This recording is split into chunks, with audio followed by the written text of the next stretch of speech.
Namaskar everyone and welcome to Project Yug Parivartan Global Summit 2022, day 1 of this 5-day summit.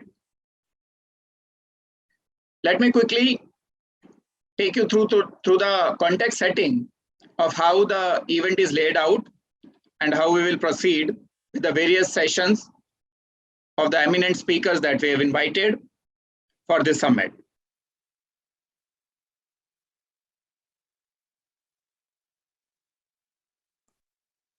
So 4 to 4:15 we will do context setting, post which there will be a session by Mr. Hitesh Chandel on the theme of the summit, which is what is your vision of the golden age. So every speaker that is invited today and in rest of the days of the summit would be speaking on the same theme. Then we will have a session by second speaker of the day, Acharya Shri Dr. Sachidanand Bharati, followed by a session by Ms. Kamakshi Param from 5:45 to 6:30. Then from 6:30 to 7:15, we will have a session by Dr. Sam Paul. We will give a detailed introduction of all the speakers when their session time comes. Then from 7:15 to 7:55, we will have a session by Mr. Premjit Sirohi, followed by the 5 minutes of vote of thanks from 7:55 to 8 p.m. So last year also we have done Project Yug Parivartan Global Summit 2021, in which we had invited 25 eminent speakers from various backgrounds, from various school of thoughts, to bring forward all the knowledge, ideas, and the vision related to the golden age ecosystem. Our idea is that there is enough talks about war, inflation, corruption, and several other vices which are affecting the humanity today. So in addition to these talks, we must start and accelerate the discussion about the solutions as well. So in these 20 sessions, we will have one version of solution each from each speaker, thereby enhancing the positive energy towards creating a golden age ecosystem, which all of us want and which is also a dire need of today's world. Something about Project Yug Parivartan for those who are interfacing with Project Yug Parivartan term for the first time. It is the world's largest project launched by defined values consultants for reforming the entire world towards the golden age. We take all the accountability at defined values consultants to fix all the issues right at the root and have envisioned the transition of humanity, the world, and the universe into the next yuga as per the eternal cosmic cycle described in detail in the book Code of Citizens' Conduct. Just like there is a cycle of day and night, there is a cycle of seasons.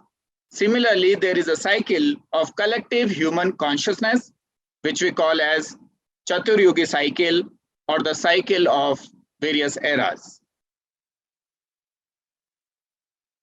Now, how this would be enabled and what was the root cause due to which we have arrived at a very dark age, which is also popularly called as Kali Yuga.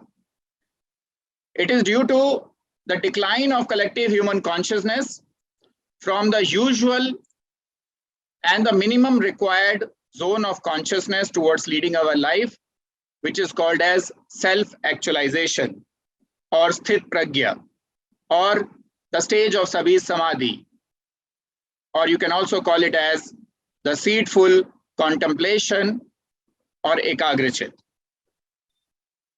If the person is not in this state of self-actualization, they cannot take highly effective decisions, due to which they keep injecting defects in the collective human consciousness.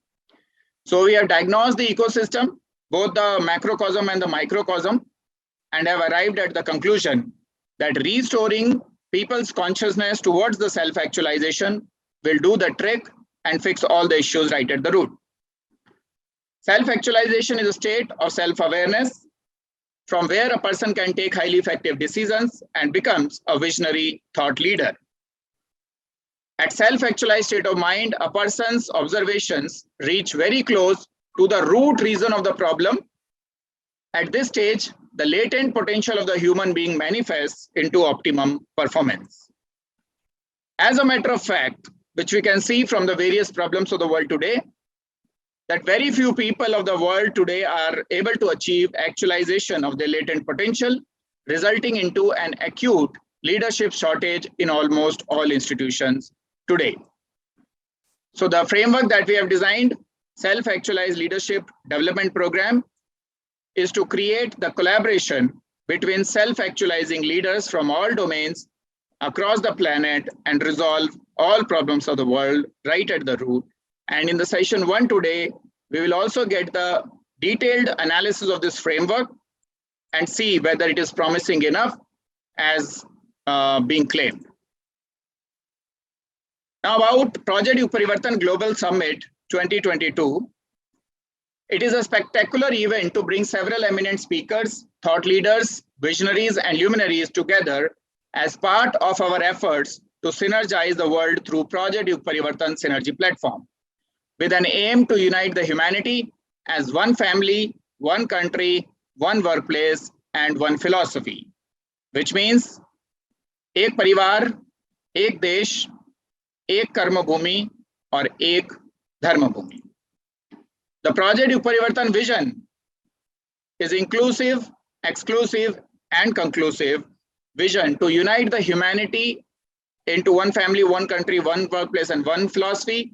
And hence we need to take extra precautions not to offend anyone regardless of their caste, creed, language, political affiliation, religion, or country through any of our communications, speech, presentations, questions, and answers during and after the summit in any of the official platforms of Project Yug Parivartan.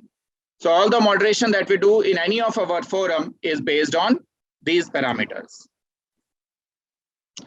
This is the event schedule, 4th June 2022 to 8th June 2022 from 4 p.m. to 8 p.m. every day. And we have kept 45 minutes on all event days for candid interaction of audience and panelists with Chief Mentor Hitesh Chandel, so that you can get the right authentic answers related to Project Yug Parivartan, Code of Citizens Conduct, Self-Actualization, and the Golden Age. The invitation letter that has gone to all the speakers had few guidelines on the basis of which every speaker will moderate or align their presentation. It is through some questions, which are, what is your understanding of the situation of the world today?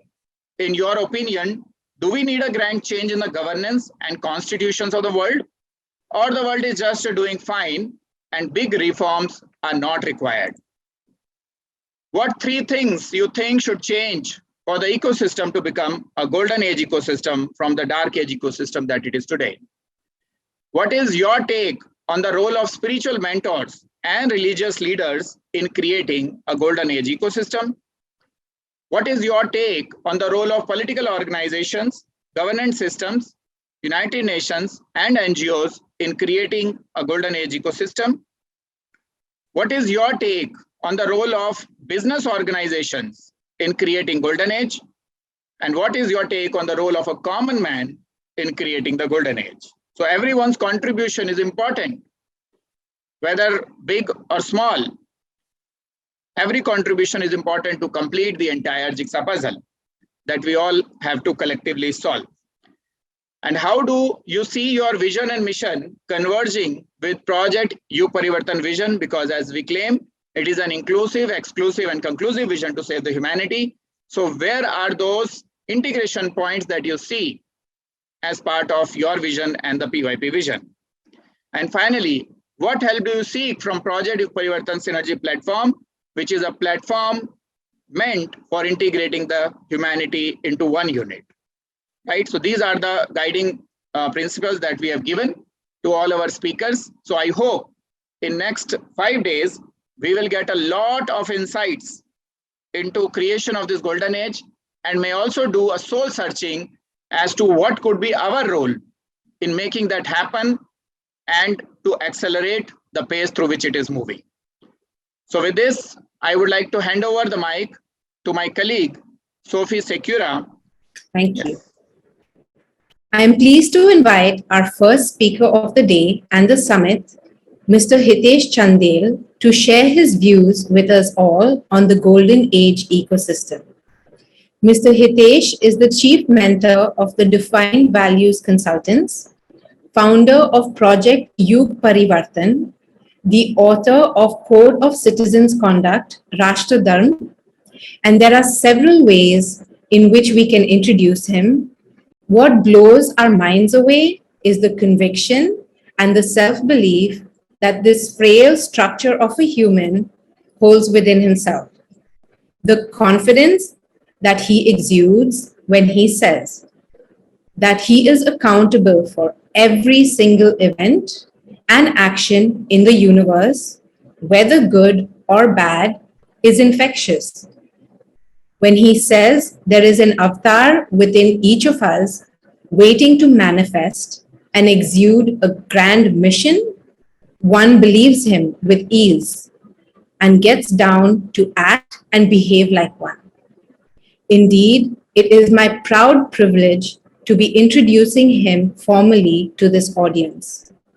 Prior to establishing his company and launching Project Yug Parivartan, he worked with leading IT organizations for 14 years. There was something buried deep within his heart to channelize his spiritual energies towards the development of his country and the re-establishment of its status as Sone Chidiya, Golden Bird, and Vishwaguru, mentor of the world.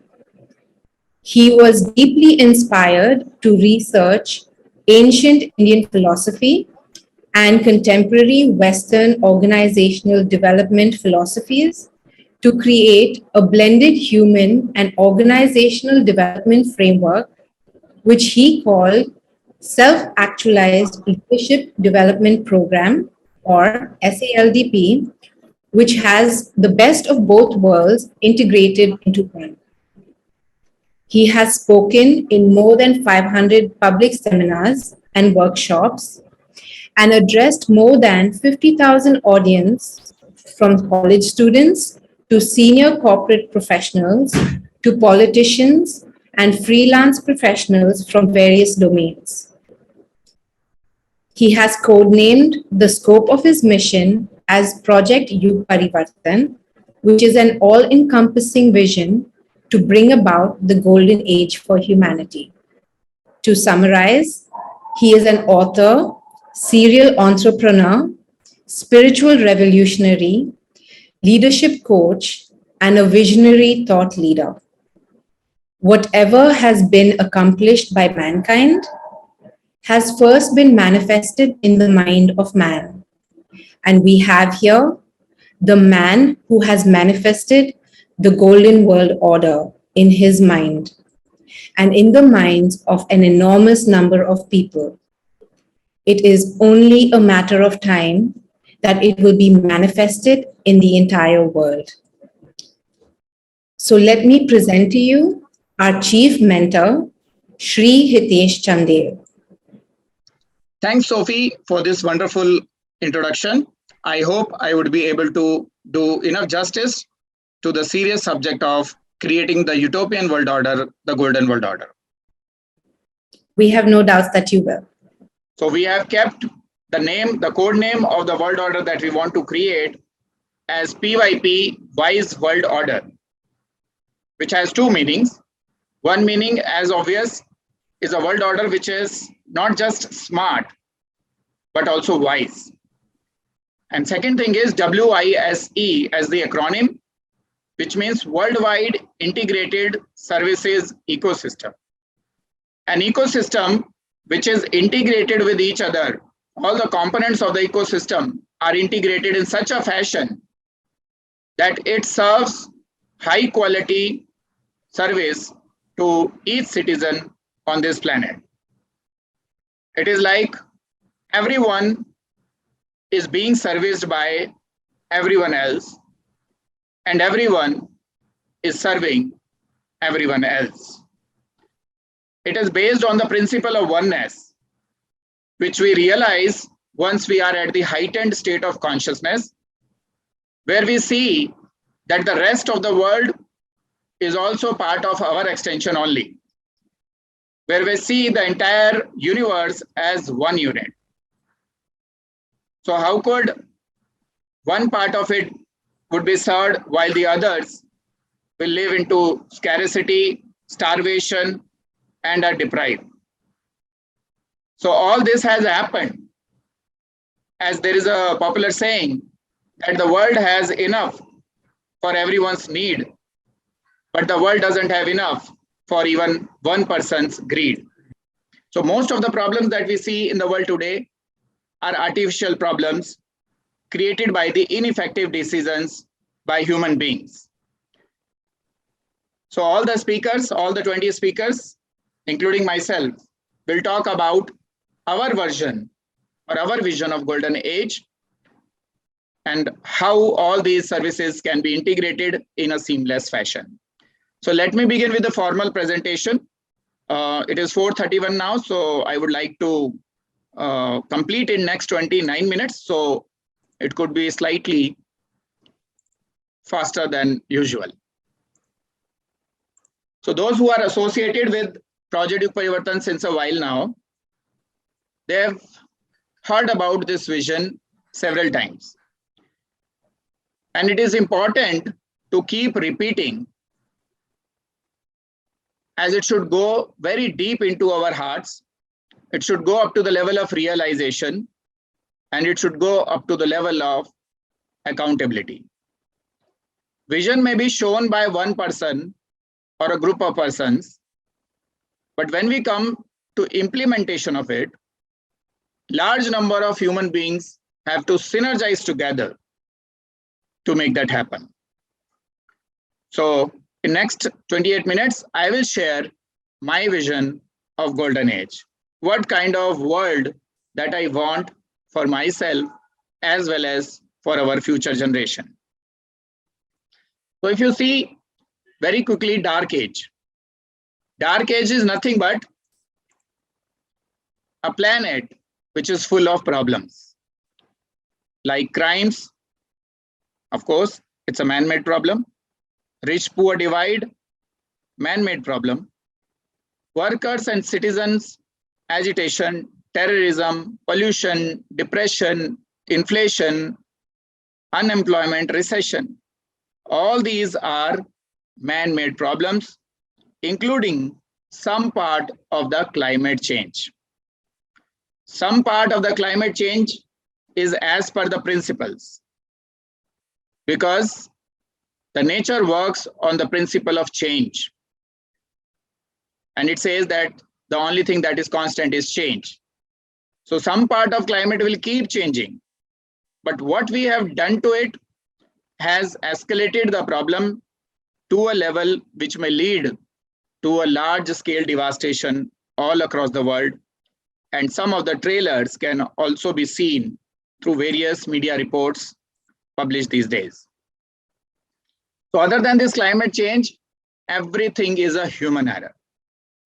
And it has happened because the decisions are not taken through the self-actualized mind. So in the new world order that we are proposing, which we are also calling as golden world order or wise world order, we would like to fix or reverse all these issues. We will reverse all the historical wrongs that have been done since last several centuries and few millennia.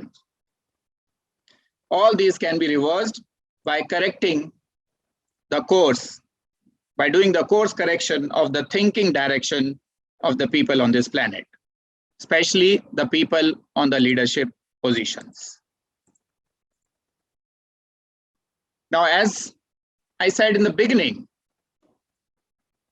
just like day and night are cyclic, seasons are cyclic, Similarly, the collective human consciousness, the day and night cycle and the season cycles are there in the gross world or gross body of the universe. But this collective human consciousness cycle, which we call as Yuga cycle, is there in our subtle existence, Sukshma Sharir. It is the net collective consciousness of the humanity of a particular times which decide whether we are in dark age or bronze age or silver age or the golden age. So assume that the world has started from here, where everyone was a self-realized human being. It is like, just like these days you see, when you buy an equipment, it comes with a 100% charged battery.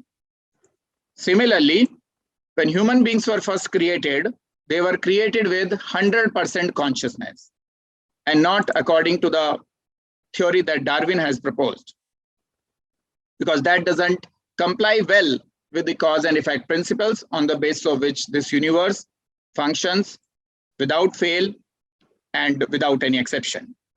Now, this 100% wisdom, when it was transferred from one generation to another generation, there were human errors introduced generation over generation, thereby leading to a stage where the world was highly polarized and the negative and positive energies had to neutralize with each other. And finally, a new state of consciousness has arrived, new state of collective consciousness has arrived, which we called as descending silver age.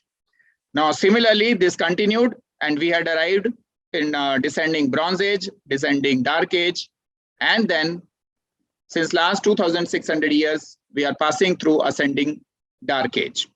And this is the point number 6, where we all have to converge and become one integrated organization, one integrated vision, which everyone on this planet can follow, right? And then together move towards the coordinate number 7, 8, and back to 1 and create the golden age. Now, if you don't do this integration, then there is a possibility of complete collapse and taking the world back to the 0% wisdom or a dark age from where everything has to be researched once again. Even it may be possible that the wheels have to be reinvented too, right? So let us avoid that by our collective efforts and work together to create this golden age from the current dark age that we have reached. Now, these periods where there is a lot of convergence happening, we also call that as confluence. It's a confluence age in which several things will be processed, several doubts will be removed, several prejudices will be broken, several new facts, thoughts, philosophies, and data will come forward in front of the world so that we all can come to the same page and move towards the next era, right? And if you see the relation with the relation of a yuga with the state of mind of individual human being and the collective humanity, you can see it this way. The mind operates at 5 levels or 5 states. The lowest level is called as ignorance. This is the zone of inertia wherein any stimulus that is coming from outside or inside is not acted upon and the person remain mudchit. This is the deepest dark age in which an individual or a group of individuals can go. Now then, better than this is the egocentricity. Egocentricity is where every stimulus that comes our way is considered as an attack and people try to defend it. So our defense mechanism within us is our ego. It doesn't give enough chances for the mind to process and create a response. Instead, it just acts out and reacts. So when this stage becomes predominant in collective human consciousness, we can call it as the peak of Kali Yuga or the dark age. When the collective human consciousness is predominated by emotions, predominated by self-esteem, predominated by love and belongingness and attachment to the world, we can call that as Bronze Age. So it is the 50% wisdom state wherein consciousness is half retrieved and half remaining latent. When most of the human beings are guided by the rational spiritual intelligence within them, and they can take decisions based on the right cause and effect, then we can call that as ascending Silver Age. At this stage, people do a rational analysis before they respond through the ego or emotions. So egos and emotions are kept under control of the rational intelligence, and right decision making happens, then we can call that as ascending or descending Silver Age. Now, what happens in the Golden Age? In the Golden Age, neither we are operated by ignorance, nor by ego, or by emotions, or intellect.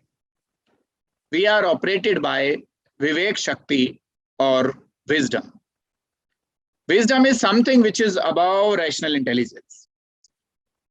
You can consider wisdom as an ability to think and act in a godly manner. A manner in which all the decisions are taken based on eternal principles, creating a highly effective and high quality service rather than injecting defects. So if the collective human consciousness reaches to the wisdom level, then only we can call it as a golden age. All these big buildings, big infrastructure, all these technological innovations will be useless if the wisdom within the human beings is not enabled, right? So let us together create a world, a wise world order, wherein decisions are taken through the wisdom. Now, this vision is documented in a book titled Code of Citizens' Conduct, which we are also considering as the foundation for common constitution of the wise world order being created. And it is giving a benchmark to several other schools of thoughts, in fact, all, to do a gap analysis and upgrade their value systems, their visions, and their philosophies wherever they are lacking. And if some religion or the school of thought claims that there is no further scope of their improvement, and wherever they have reached is the peak performance that they are giving, then they can just ignore it. But for those who are truly doing introspection, who are truly curious to make a golden world order, who are open to new learning, who are able to understand that anything that is written by the various self-actualized and self-realized people also had an element of context within it. And if the context changes, then we have to learn new things or revalidate the old teachings into a new context. So all those religions, schools of thoughts who are open for new learning are most welcome to be part of creating this foundation or the common constitution of the world. Now, as I said, Project Yug Parivartan is a synergy platform, a platform where 1 + 1 becomes 11 and 1 + 1 + 1 becomes 111, and so on. So this can truly happen when we create a synergy based on the background of the people and the institutions. And fortunately, after doing a lot of tests, we have arrived at this design wherein every individual and every institution can be catered to by the vision of Project Yug Parivartan to take them together with us and to move together towards this ideal utopian world. So more detailed analysis can be seen about this synergy platform on a YouTube video, which is there on our YouTube channel. So I request everyone to be present, to subscribe our YouTube channel to see all the videos related to the Project Yug Parivartan vision. Now, this synergy platform has 10 task forces, and you all are invited to do an introspection and see which task force you fit into and do your contribution, right? It's a contribution-oriented system. As you said, as it is properly known, that first we make the system and then the system makes us. So let us together make this golden world order system by contributing through our consciousness, through our skills, through our expertise, and through our network. So the entire problem of the world is organized into various missions and mission catalog. Then we have structured those missions into various portfolios, which are assigned to various leaders being developed as part of Project Yug Parivartan. It's a very big number, 1 million leaders, self-actualized leaders for India alone, and 10 million for the entire world, which means almost on every 1,000 people, we need a self-actualized leader to guide them towards the golden world order. Then there are other task forces like designing the various components of the wise world, designing the structure of the wise world, structure the components catalog, structure the pathways, which we call as stakeholder persona, to do the gap analysis of the people and institutions and bring them at par with the self-realized state of consciousness. Then structure the processing engine, which we call as DV organizations, organize the funding and other resources for the system development, organize the large workforce, which will act as Yuga Pravartaks, then define and measure the various milestones so that we can cover the objectives of Project Yug Parivartan in time. And today is the day. It is also 11th anniversary of Project Yug Parivartan inception. It is a 14 years project in phase 1 and 5 years in phase 2. So by 4th June 2025, precisely 3 years from now, the world will know, the entire world will know about the Project Yug Parivartan vision, and hopefully everyone would be ready to join hands. Now, there is a further detailing of how these task forces work. I'll just quickly skip it. You can go through a detailed video on this to see what all primary action items these task forces are doing. We are including all the 17 sustainable development goals. And by 4 June 2025, we have an aim to propose goal number 0, self-actualization of all leaders. That means making it mandatory for all the leaders of the world to go through the self-actualization system framework and operate from the self-actualized state only. So there will be various parameters which have to be defined. So next 3 years, this will be ready. And hopefully Bharat will be officially declared as a Vishwaguru country by United Nations in next 3 years. And then from 4 June 2025 to 4 June 2030, that is 5 years, we would take this wisdom to each citizen of this planet across all the countries. Then there is task force 2 to structure the portfolios, their primary tasks. This is how they will be structured. I'll just quickly skip the slides. And then wise governance models. There are 20 types of governance models which are practiced by kings, by various countries during various times. I'll just quickly read these types of governance: anarchy, aristocracy, bureaucracy, capitalism, colonialism, communism, democracy, federalism, feudalism, kleptocracy, meritocracy, military dictatorship, monarchy, oligarchy, plutocracy, republicanism, socialism, theocracy, totalitarianism, and tribalism.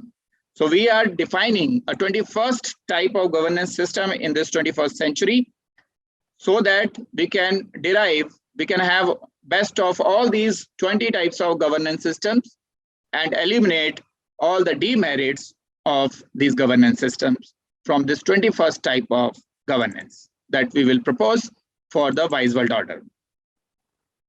After the World War II, the world has understood the need for a world governance level system, and this is how the United Nations was born. But unfortunately, it could not achieve the same required level of influence and impact on the people of the world, and there is a lot of scope for improvement of the design and architecture of United Nations. So when we will go to the United Nations on 4 June 2025, we will also go with a proposal to reorganize United Nations itself through the self-actualized leaders and self-realized mentors.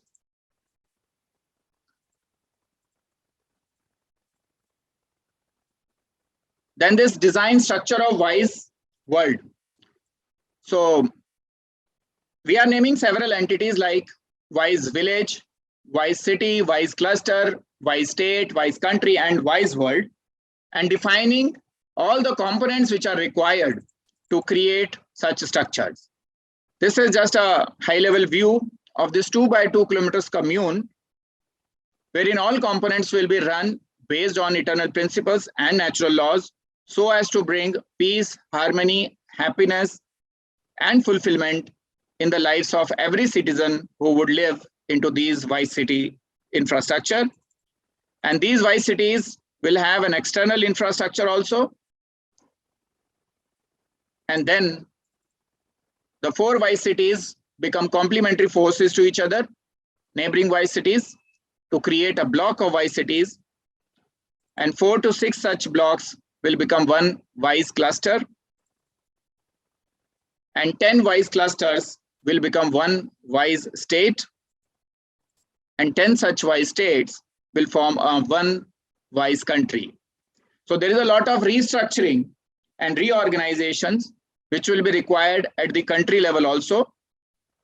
A lot of split and mergers to create similar sized countries and similar number of population would be living in these similar sized countries. And once the entire world is restructured like this, we can declare that we have arrived at golden world order. Ek jan bhumi, ek phal bhumi, ek dharm bhumi, ek karm bhumi. This utopian world, somebody has given this name, utopia. And a lot of connotation is associated with this word, like utopian world is not possible to achieve. And due to this belief, people have stopped developing a utopian world. So if you don't develop a utopian world, if you're not chasing the utopian world, you are automatically chasing an unideal world creation. So even if you create that, what is the use of that unideal world, right? So from today, let us all chase the utopia. Let us define in detail what is utopian world and then chase it.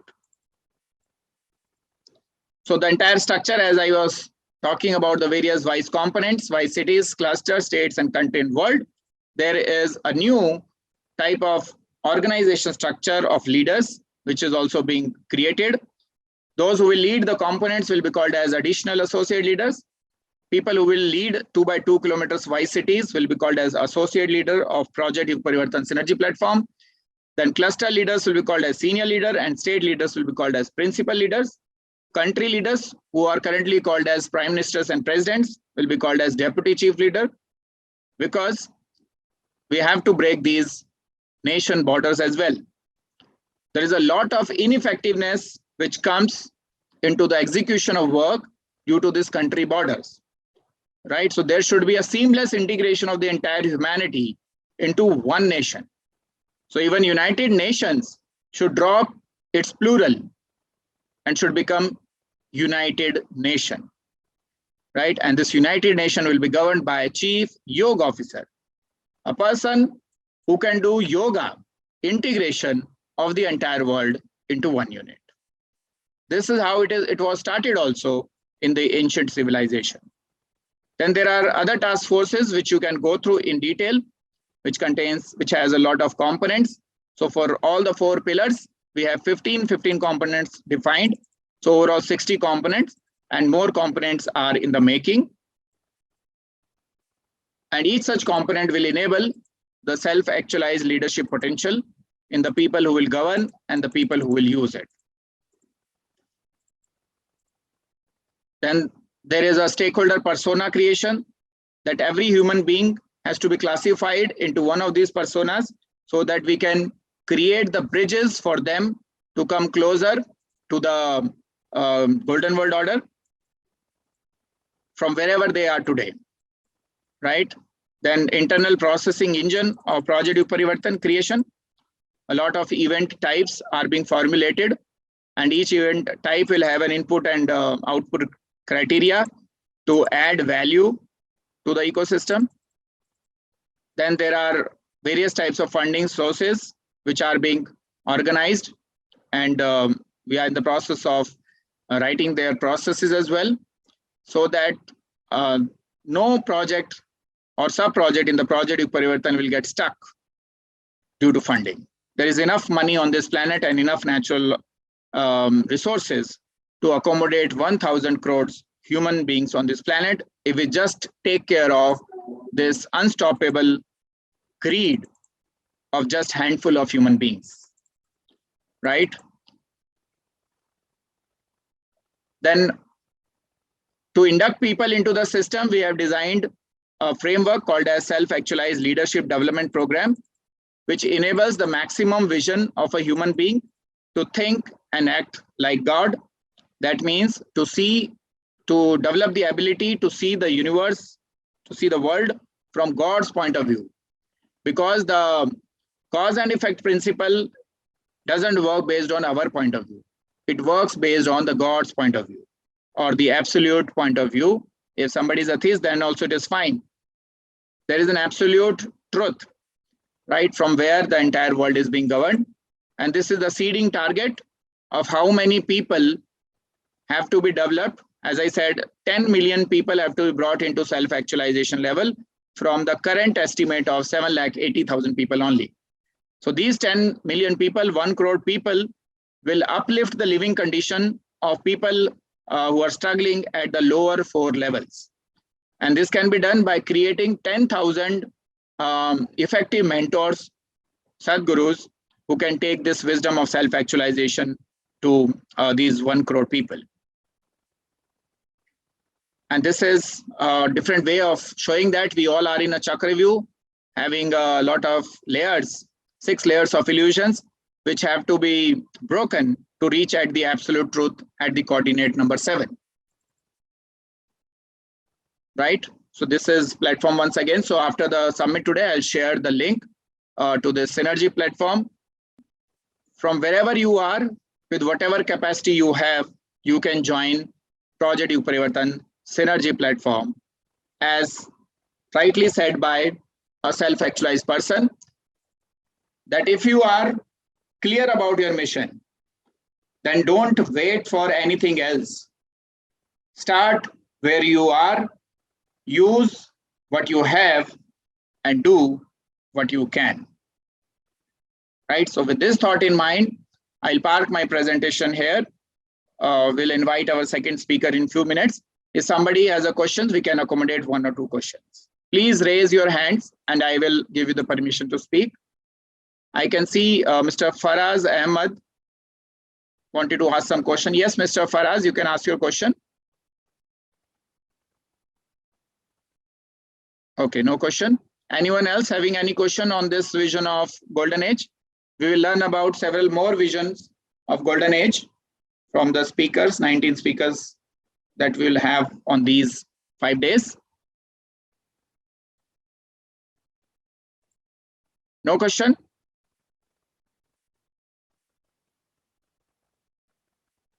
Okay, one question has come. In fact, not in the question form, that there is no greed, but need of a competent system that supports consciousness to be what it is. Yes, so we are projecting one option, Project Yug Parivartan Synergy platform, with an openness to accept all other high conscious platforms as well. Yes, anyone having any question? Okay, so we'll take one question from Mr. Dr. Chakra Yogi, Guru Swamiji. Yes, yes, Dr. Chakra Yogi, you can ask your question. Okay, sir. मैं Dr. Chakra Yogi Guruswami here, Bangalore, JP Nagar. Your voice is too low. Yeah, I am Guruswami here, Dr. Chakra Yogi Guruswami here. Okay. आपका जो project युग परिवर्तन concept बहुत अच्छा है sir. Thank you, Dr. Chakra Yogi. Wonderful concept. So self-realization and self-actualization also, it is very important things. You added that part. Thank you. Actually, so far, during the Dark Age, most of the gurus and other people were talking about self-realization, but very few were talking about self-actualization. That what will we do once we attain self-realization? So in several schools of thought, it was like once you reach to self-realization, then you don't need to do anything. But what we are proposing to the world is, it is only after reaching to the self-realization state that a person comes to know what he is supposed to do. So how could you stop just after attaining the self-realization? The journey starts when we attain self-realization. It doesn't end at that point. Yes, sir. Very nice. Thank you. So there are a few more questions which have come to the chat box. I'll quickly respond to them and then we'll proceed with the second session. One question is, how do you see equality in this system? So the ecosystem as such is an equal opportunity employer.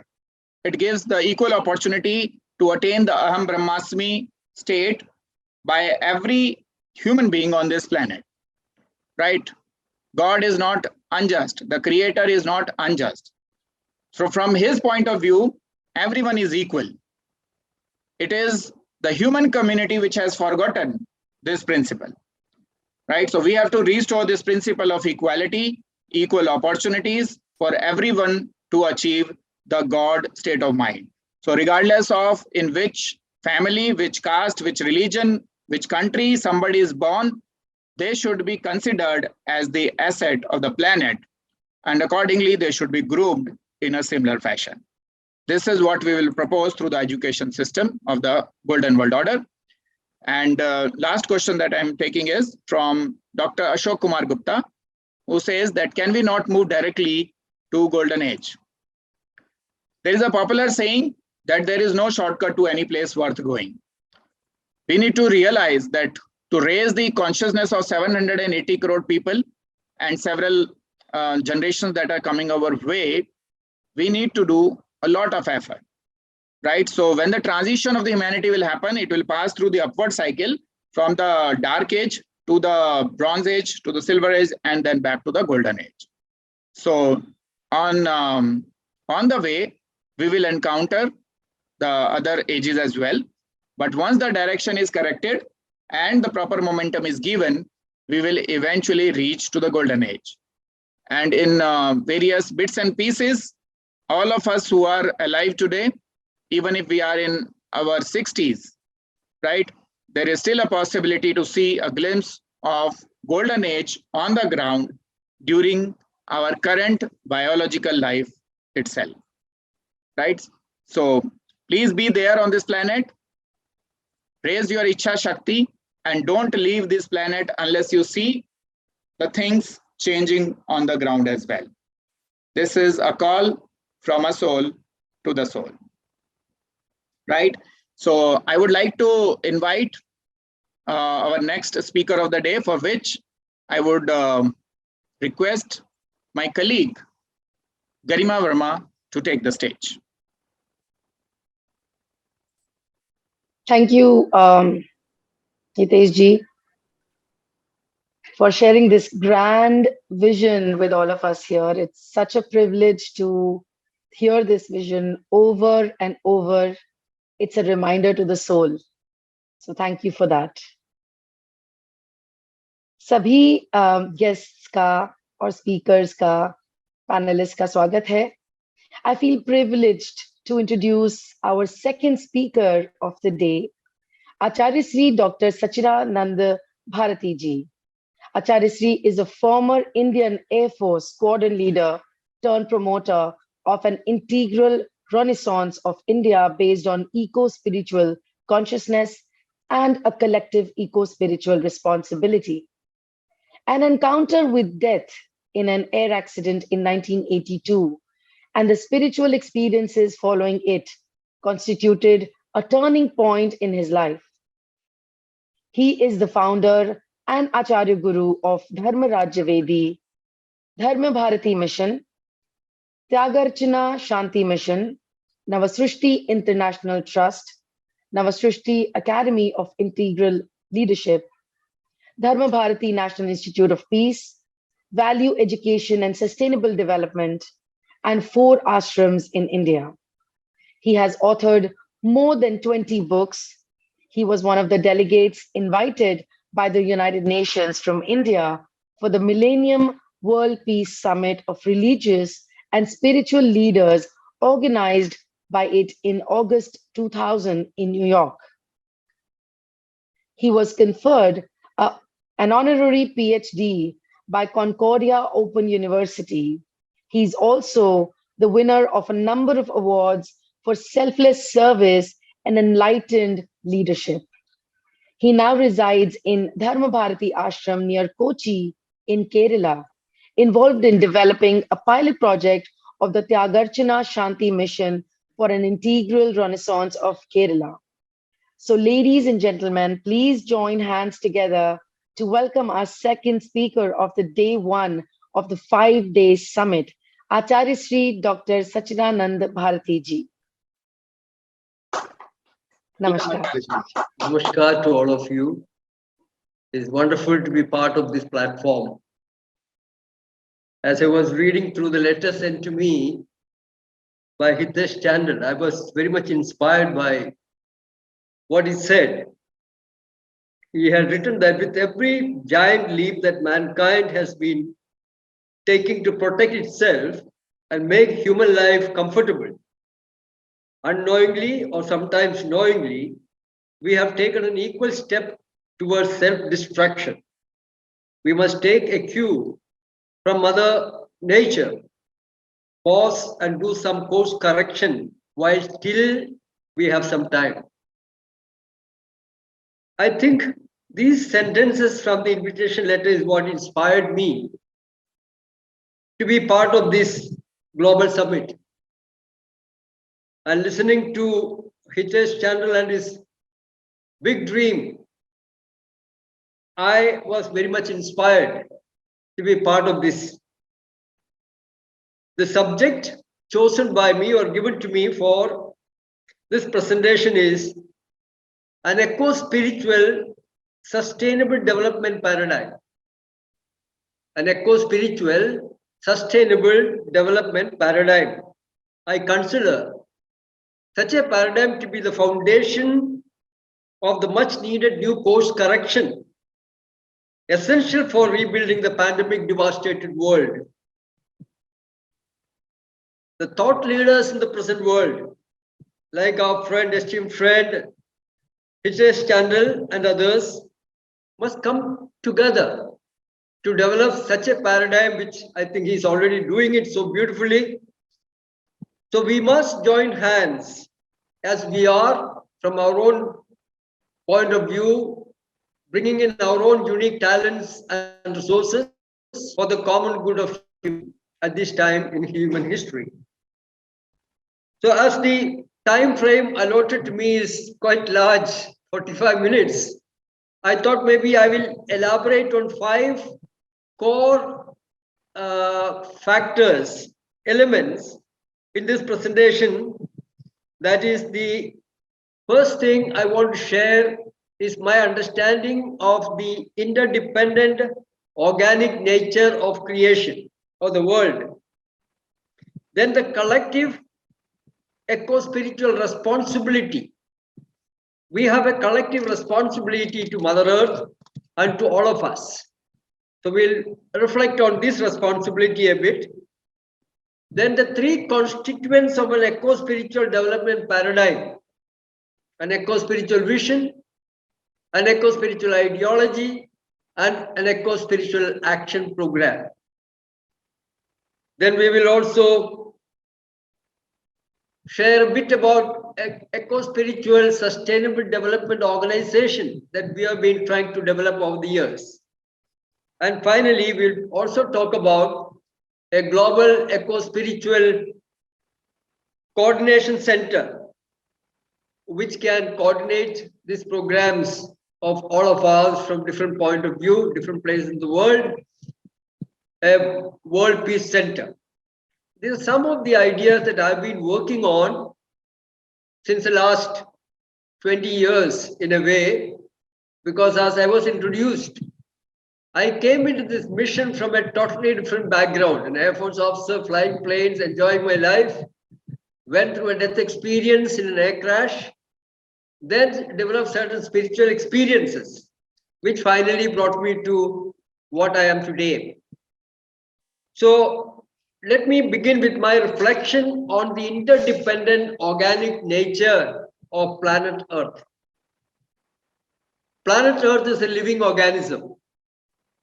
All of us have come to realize this truth. But this health of this organism depends on the health and vitality of its individual parts.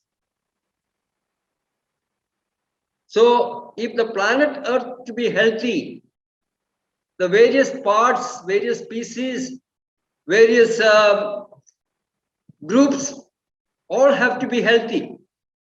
Only then the total planet Earth will be a healthy place for us to live.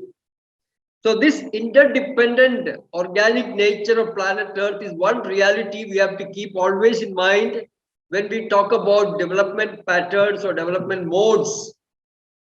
Whatever is against this law of the nature will always be destructive. It will not lead us to any constructive initiative. So the interdependent organic nature of planet Earth is a very important element we have to keep in mind when we undertake any initiative, whether it's an economic initiative, political initiative, or religious, or technological, scientific, whatever. We have to keep in mind that planet Earth is a living organism, the health and vitality of which depends on the health and vitality of its individual parts. The first thing.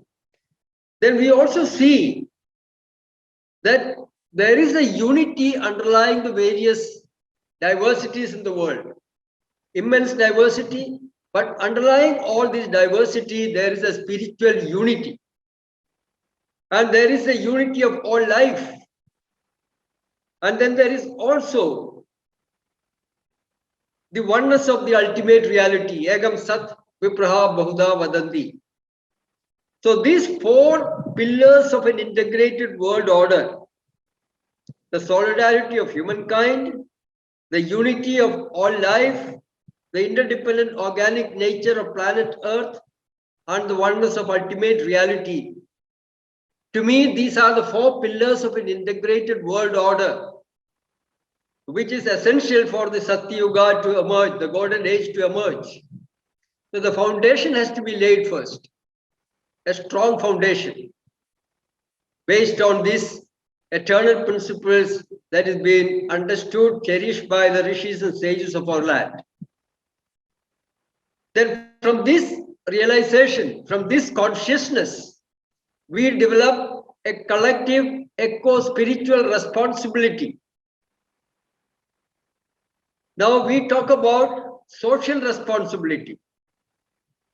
Many of the industrial firms, business companies, they all talk about social responsibility and contribute a part of their profit to fulfill that responsibility. But here we are talking about a collective eco-spiritual responsibility. We have a responsibility towards the ecological well-being of planet Earth. We have a responsibility towards the spiritual welfare of humankind. And this is not an individual responsibility, This is a collective responsibility. All of us have to be part of it. Hitesh was talking about 10 million people emerging into a kind of a responsible position like this in the world, in the golden age. But towards the emergence of such a group, such an enlightened leadership, we need to develop that awareness that we are part of each other and our happiness depends on the happiness of others as well.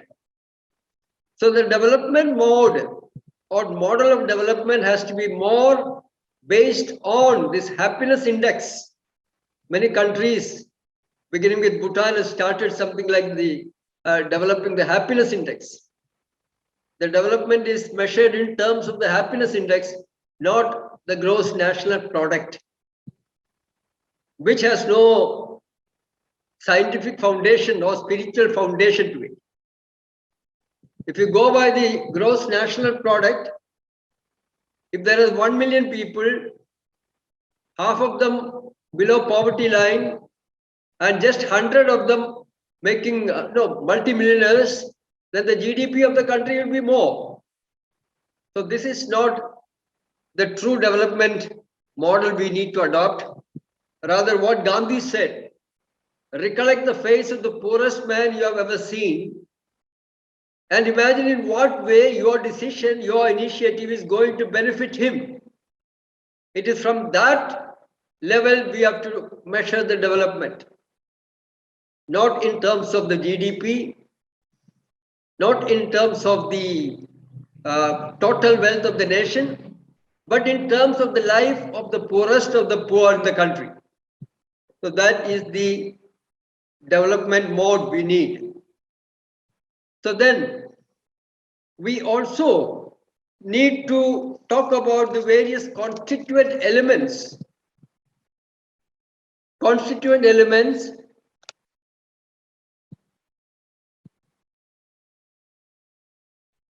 of this sustainable development paradigm, which I mentioned. There are essentially three: an eco-spiritual vision, an eco-spiritual ideology, and an eco-spiritual action plan. So three things we need, three elements, the constituents of a sustainable development paradigm. The vision. Vision is the most important thing. In fact, that is where the leader's real quality comes in. The leader is one who presents the vision. And this vision has to be an all-inclusive vision. It must include everyone into it, all species of living beings. And you can expand your consciousness further, include the whole universe. But the human being have their limitation. Perhaps it would be wiser for us to limit ourselves to the planet Earth. So our vision has to include the Earth family, what our forefathers mentioned about Vasudeva Kudumbagam, Vasudha Eva Kudumbagam. The Earth is one family. One family bound with a common destiny. It is from this awareness of Earth family or this consciousness, Earth family consciousness, that we have to rebuild the pandemic devastated world. And this is where India's role coming. Perhaps no other civilization, no other country had this vision of a Vasudeva Kudumbagam, an Earth family, as our own forefathers had centuries ago, from the beginning of history, we can say.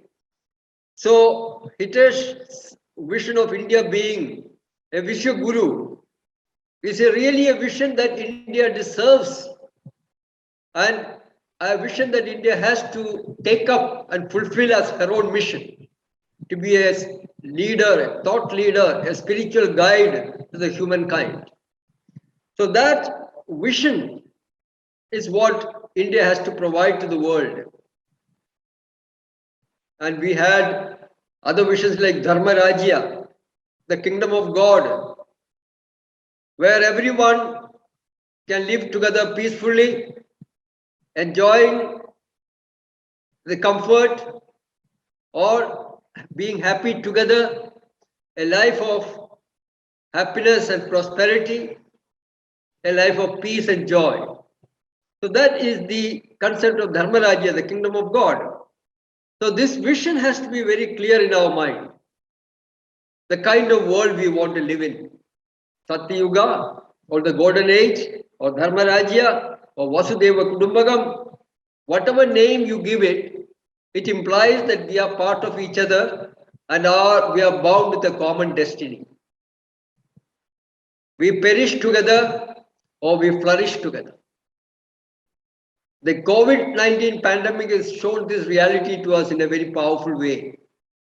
It has taught us a great lesson that mankind has to learn to live together, has to learn to respect the nature, has to learn to support each other, to understand that we are one family bound with a common destiny. So this vision has to be always in our mind, whatever we do. And the vision always needs an ideology behind it. Ideology gives it the intellectual input. The mind is to be applied effectively. I was inspired by the amount of intellectual effort that Hitesh has put into this initiative of ours. That's a great work is done. A great amount of work is gone into it. So this ideology is very important for us because ideology gives life to a vision. Now, the ideologies like capitalism, socialism, communism, the ruling ideologies in the world today, none is based on the interdependent organic nature of creation or planet Earth or the solidarity of humankind. It is all based on selfishness, greed, and pride. The three evil forces ruling the world today: selfishness, greed, and pride. You analyze any problem, you will find behind this problem is one of these forces active. So we can call it Dushta Shakti Trayam, the three evil forces. This can be overcome only by three divine forces, that is love, sacrifice, and service. Prema, Tyaga, and Seva. And these are the elements that ever inspired the Indian mind. It is based on this reality we have developed the ideology of Tyaga Archana. So the vision of Dharma Rajya or Bharatiya Dharma Rajya, the ideology of Tyaga Archana. We have developed this and we have been testing in different places in the country. Now we have taken Kerala as a pilot project where this ideology can be presented to transform the social, economic, political, religious, and technological educational dimensions of our life here. So I am presently staying in our ashram, Dharma Bharati ashram near Kochi, and working with a team of people in this mission. How to transform Kerala into a true God's own land. We call Kerala the God's own land, God's own country. So how to make it really so? That is our effort. And the Tyagarchana is the ideology we have developed. And we have a comprehensive action program, which we have drawn inspiration from Gandhiji's freedom struggle, where he had a three-level activities, action programs: basic program, constructive program, and liberatory campaign. Basic program was charka and spinning, 1 hour, including Gandhi, everybody used to do it. Constructive program, there used to be 18 constructive programs. You could take up 1 or 2 or add your own and take it up. The liberatory campaign, issue-based campaign, like Champaran Satyagraha, Salt Satyagraha, Quit India movement. So these were third level, the liberatory campaign. So these three levels, basic program, a number of constructive programs, and a time-bound issue-based liberatory campaigns. Now this is what we are trying to do in Kerala, experiment with this idea.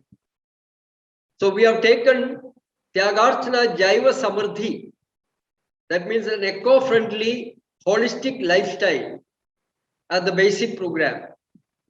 And everyone who joins this movement has to put in minimum 1 hour of physical labor to produce their own requirement of vegetables and fruits, organic vegetables and fruits.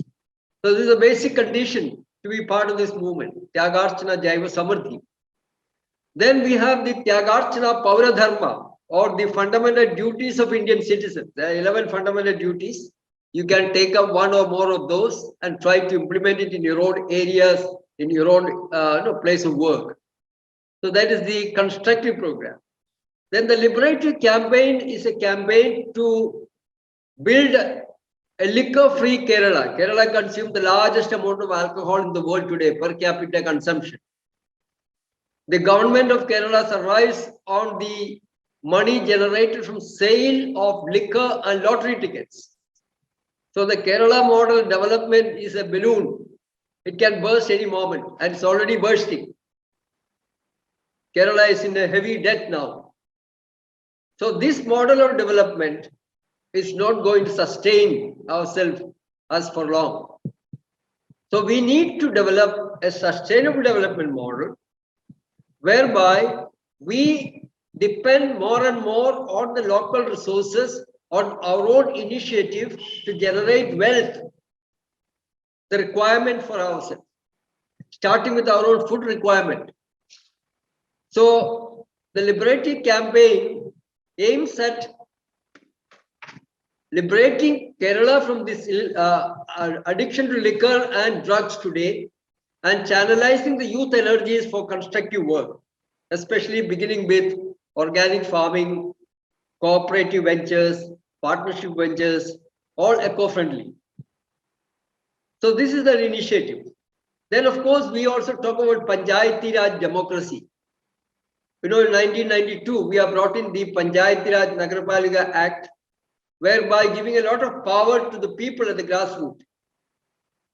We have gained the political freedom from the British. The power is transferred from the British to the government of India. But that is stuck there. The government is all powerful. The political parties are also equally powerful, but the people are the victims. So we need a decentralized democracy whereby the Panchayat is powerful enough. So that is what is Panchayati Raj democracy is all about. So this is the campaign, the liberatory campaign, liquor-free family, Panchayati Raj democracy. Basic program is Tyagarchana Jaiva Samardhi, and constructive program is the Paura Dharma, the fundamental duties. Now, this is the action plan. So I've spoken about the vision, I spoke about the ideology, I spoke about the action plan which we are promoting here.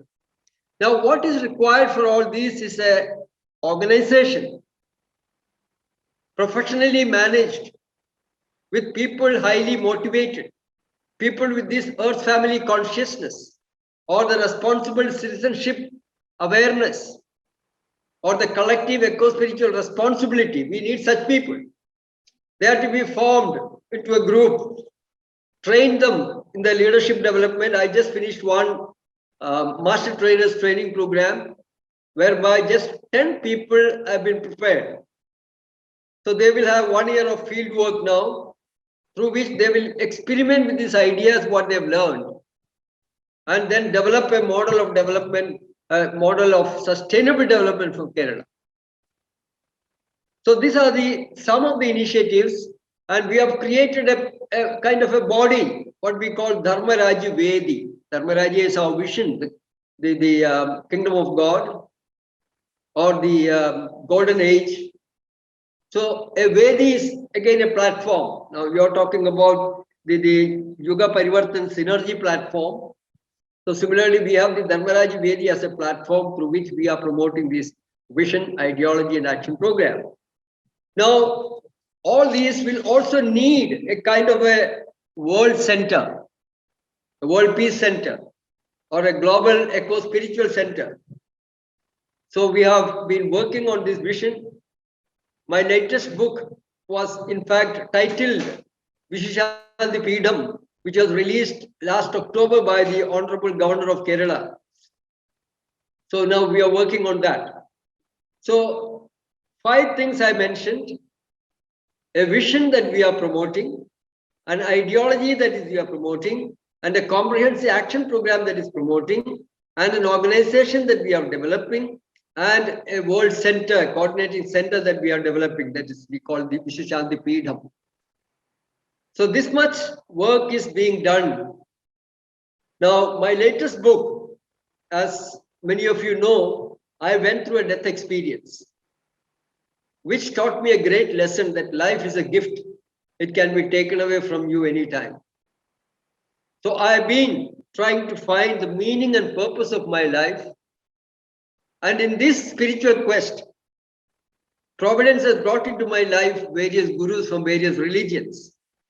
I lived in 4 theistic religions: Christianity, Hinduism, Islam, and Sikhism. And from my experience of these religions, I have developed a kind of a Prabhu Parameshwar theology. If you come to my ashram in Kerala, you will find all the pictures, the logo of this theology also. A light, love, and spirit. Because these are the understanding of God in all these 4 religions. God is light, God is love, and God is spirit. But depending on the level of your consciousness, you can accept this reality at your own level. What you see depends on where you stand. So your understanding of God or reality depends on the level of your consciousness. So raising the consciousness is the most important task for us. And this is an inner task. It is an inner experience from which we have to emerge. That means a contemplative consciousness has to be developed. A meditation technique is to be developed. Over the years, we have developed a meditation technique, what we call the Shanti Yajna meditation or inner peace meditation. Depending on, or rather based on, forgiveness, reconciliation, gratitude, and self-surrender. So the 4 elements in this meditation: forgiveness and reconciliation. It is without that there can be no peace within. Then from that we develop an attitude of gratitude, which in a way develops our consciousness further. And finally we come to a stage of total self-surrender, because we see that everything is a grace of the divine providence. So we have developed this meditation as a basic program for our leaders to develop this eco-spiritual consciousness or unitive spiritual consciousness, whatever you call it.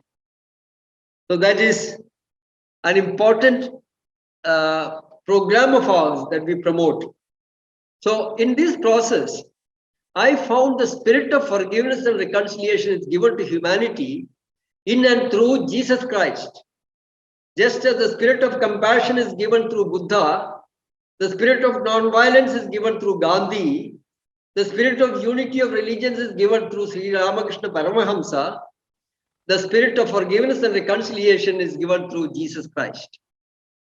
It is my experience, because I have lived in all 4 religions, went through these experiences, and my own problem at one stage was inability to forgive and reconcile with many people, many experiences in my life, many incidents in my life. Finally, I have to come to this spirit of forgiveness and reconciliation, which I received in and through the living spirit of Christ. Then once I was able to come into this experience of forgiveness, reconciliation, I found everything else gets added up. That's why Jesus said, first seek the kingdom of God and his righteousness, everything else will be added up to you. It is my experience. So I claim myself to be a disciple of Christ, trying to be one. Like Gandhi himself said, he is only trying to be a disciple, grow in ahimsa. So the disciple of Christ implies a consciousness of forgiveness and reconciliation. Forgive 70 times 7. That's what he told his disciples, this immense number every day. And also, let not the sun go down on your anger. That means before you go to bed, you must reconcile with everyone and everything that happened in that day. So these are some of the spiritual exercises we have developed. Now, let me conclude. what I presented to you today is something that I've been living through, developing from my own life experiences with my companions working with me. And today we are in a way developing an alternative, a new vision of reality, a new sustainable development paradigm that can unite the whole world into a one large human family bound with a common destiny. So we have few people now. We have this Kerala ashram, Dharmabharati ashram. And when my friend, the governor, here now is a close friend of mine, when he took over as the governor of Kerala, he came, made a visit to the ashram. So our friends asked him to unveil a foundation stone for a community house, what we call the Navasrishti Bhavan, new creation house, where people who are involved in this mission of transforming the world into a new creation can live together and work together, because we need a special task force. Like we have been in the Air Force, we know when we have an operation, we always create a base for it first. So when we have a large vision like this, we need a small community of people living together, supporting each other in this great mission. So a Navasrishti Bhavan is being planned in the ashram campus.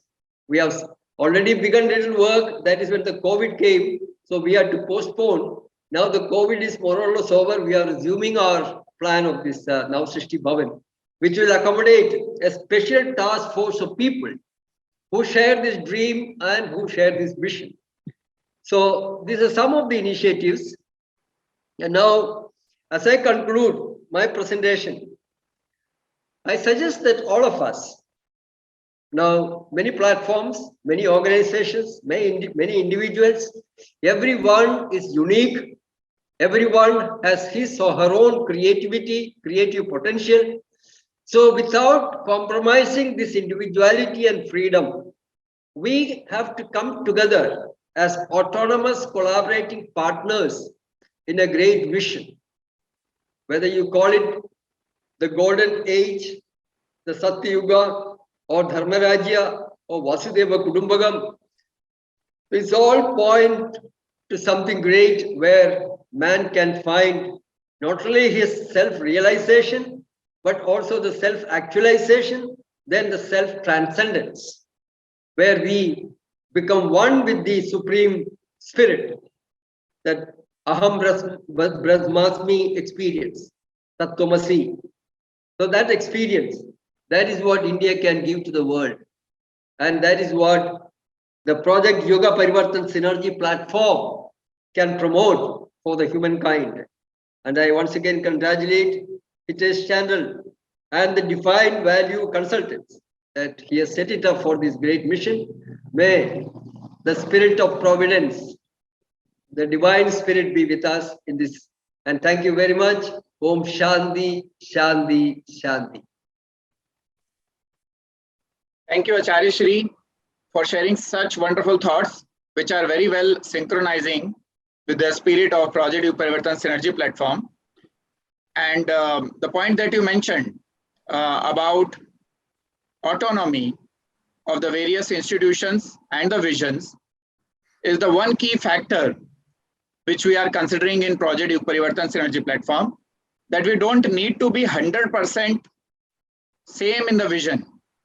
Even if we can collaborate with the spirit of collaboration at 40%, 30%, or 20% of the vision, then also this will be a huge service to the humanity.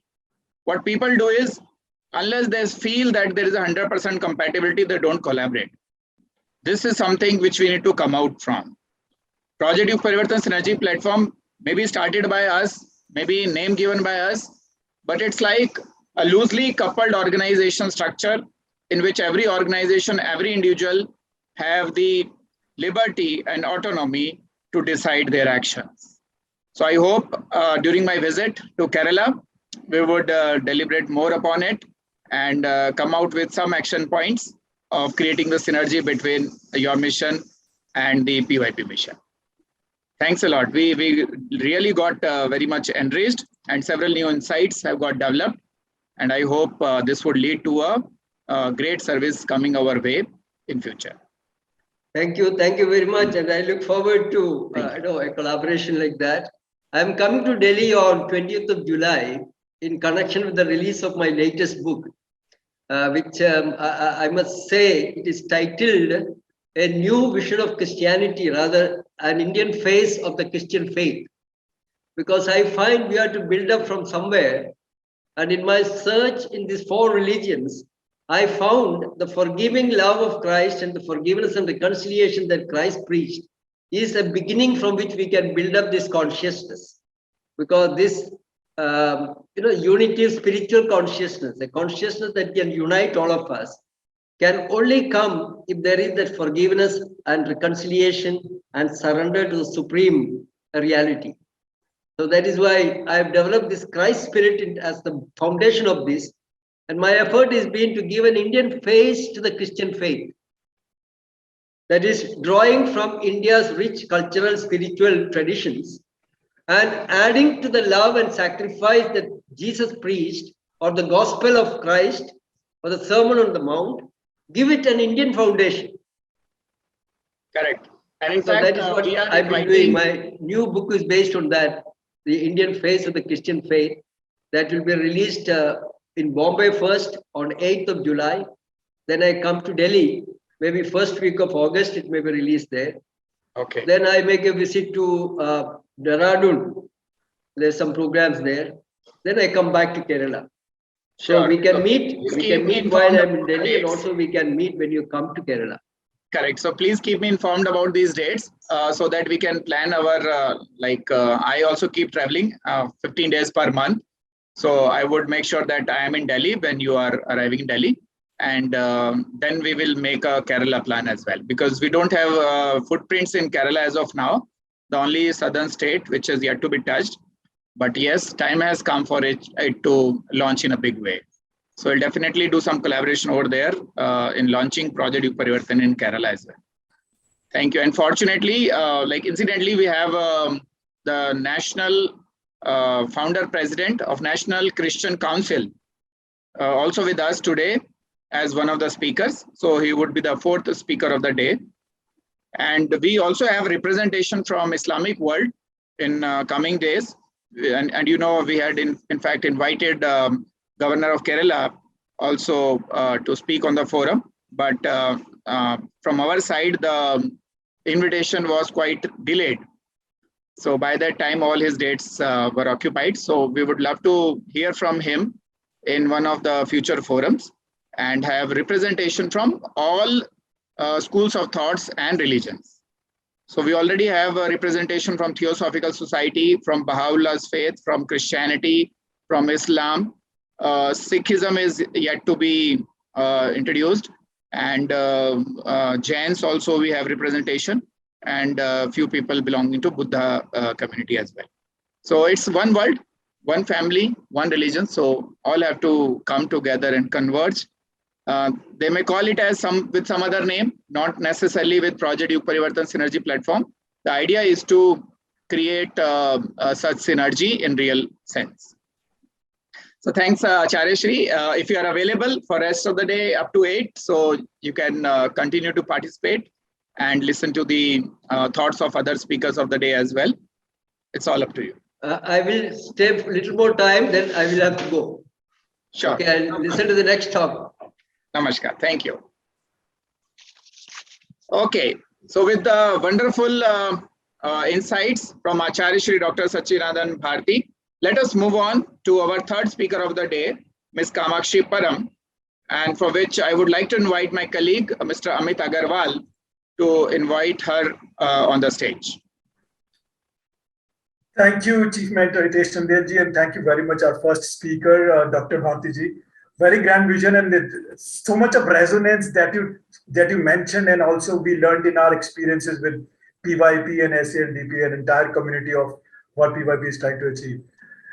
All right, so I take this pleasure now to invite our second speaker of the day, Ms. Kamakshi Param. Ms. Kamakshi Param is a unique and miraculous mind healer. She's an intuitive, clairvoyant, and holistic healer. Her special gift is to energetically resonate with and attain the highest vibration of love, gratitude, and manifestation in everyone she meets. She is ever ready to use her abilities to create an abundance of wealth and health in people's lives. With her continuous commitment to creating peace and happiness in human lives, she had performed several therapeutic sessions for a large clientele spanning multiple cities. Kamakshi is the founder of Happiness Academy, a training and alternate therapy organization deeply engaged and committed to transforming the lives of individuals with an aim to earn 2022 awardee. She attempted Guinness World Record in August 2019 by delivering the largest mindful lesson for about 2,000 plus young girls. She has 15 years of experience in field of energy healing and counseling. Prior to this, she worked as a student counselor in multiple organizations. She is a meditator since the age of 8. She connects easily with all the elements of nature. She has traveled to many parts of North India and taught meditation to more than 20,000 individuals, conducted workshops on multiple topics, which include women and youth empowerment. She's a powerhouse of energy, enthusiasm, and excitement, which helps her to touch, move, and transform people around her with the positive energy that she radiates.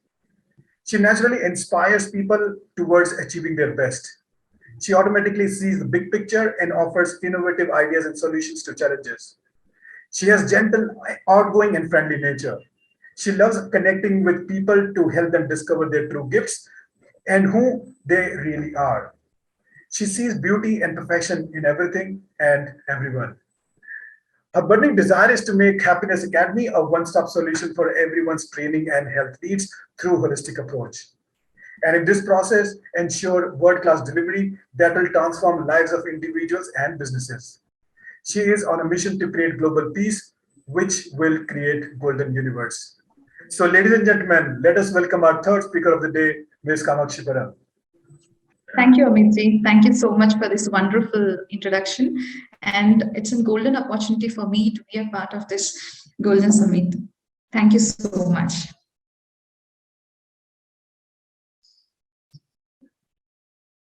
So, good evening, everyone. I'm really glad and I'm enjoying my presence being in this wonderful platform and sharing my vision with everyone, my vision towards Golden Age.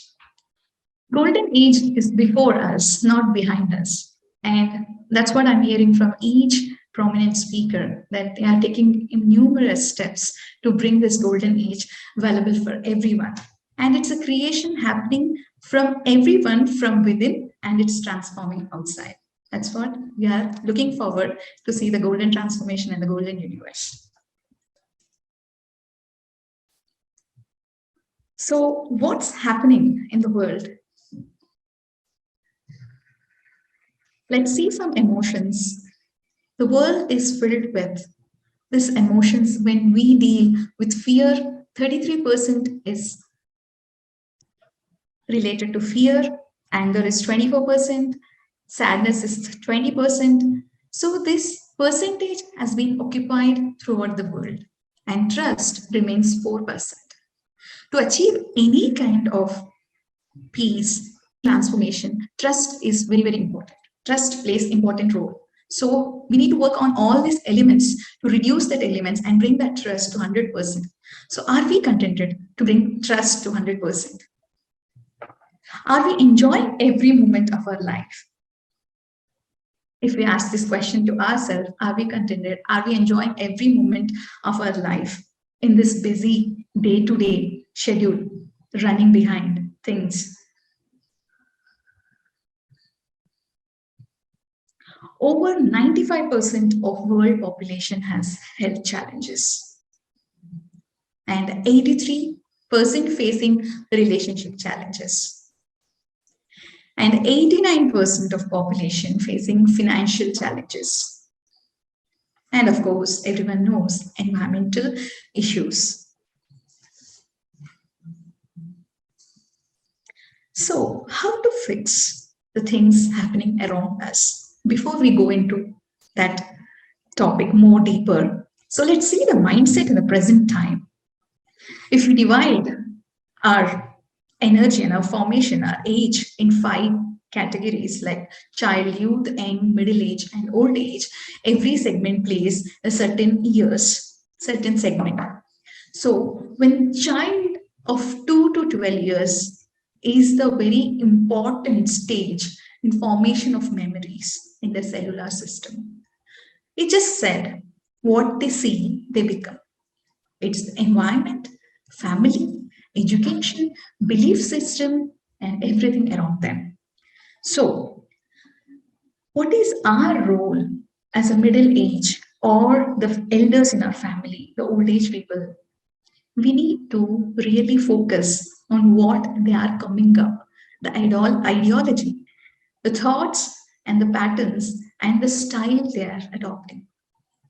So 2 to 12 years, when we support them to create that mindset, and we keep talking with them about Swarna Yuga and projecting the golden thoughts at a very early age, then our work becomes very, very simple. Then automatically we say youth 13 to 19, they keep talking about more than what they received in the early childhood between 2 and 12. Then coming to the young, so 20 and 30. So like going back to back with what they want to achieve, the rat race and everything will slow down. And they will come to a point that I have a purpose. Now nobody are aligned to what they want. Even if we ask, what is your goal you want to achieve? They only say that I am having this vision, I want to achieve, this is my career goal, this is my vision for my life. So what is the vision for the planet? What is the vision for the universe? And what is the vision that you have for the person who is next to you? What kind of contribution you want to do and you want to provide? So that kind of mindset we need in this present moment. So that as me and everyone here in this platform and the whole universe together can come up and create that from the early childhood. So now we already know daily interactions and how they affect. Since this pandemic, ever since before the pandemic also, there are many things that are diluting the concentration of our children. So now we come up with this 3 platforms like mobile, laptop, social media, entertainment. Like this, if we say it is a distraction, it is a distraction. What we say, we become. So how to use these platforms to empower and enrich our skills and contribute that to the world. So now we are using as the modem I'm using is a laptop for this presentation. So I'm using for a positive cause to reach people online and social media. And of course, entertainment should come up in such a way, there should be some message.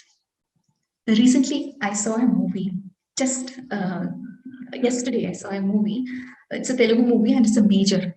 So it completely defines what is the purpose of a soldier.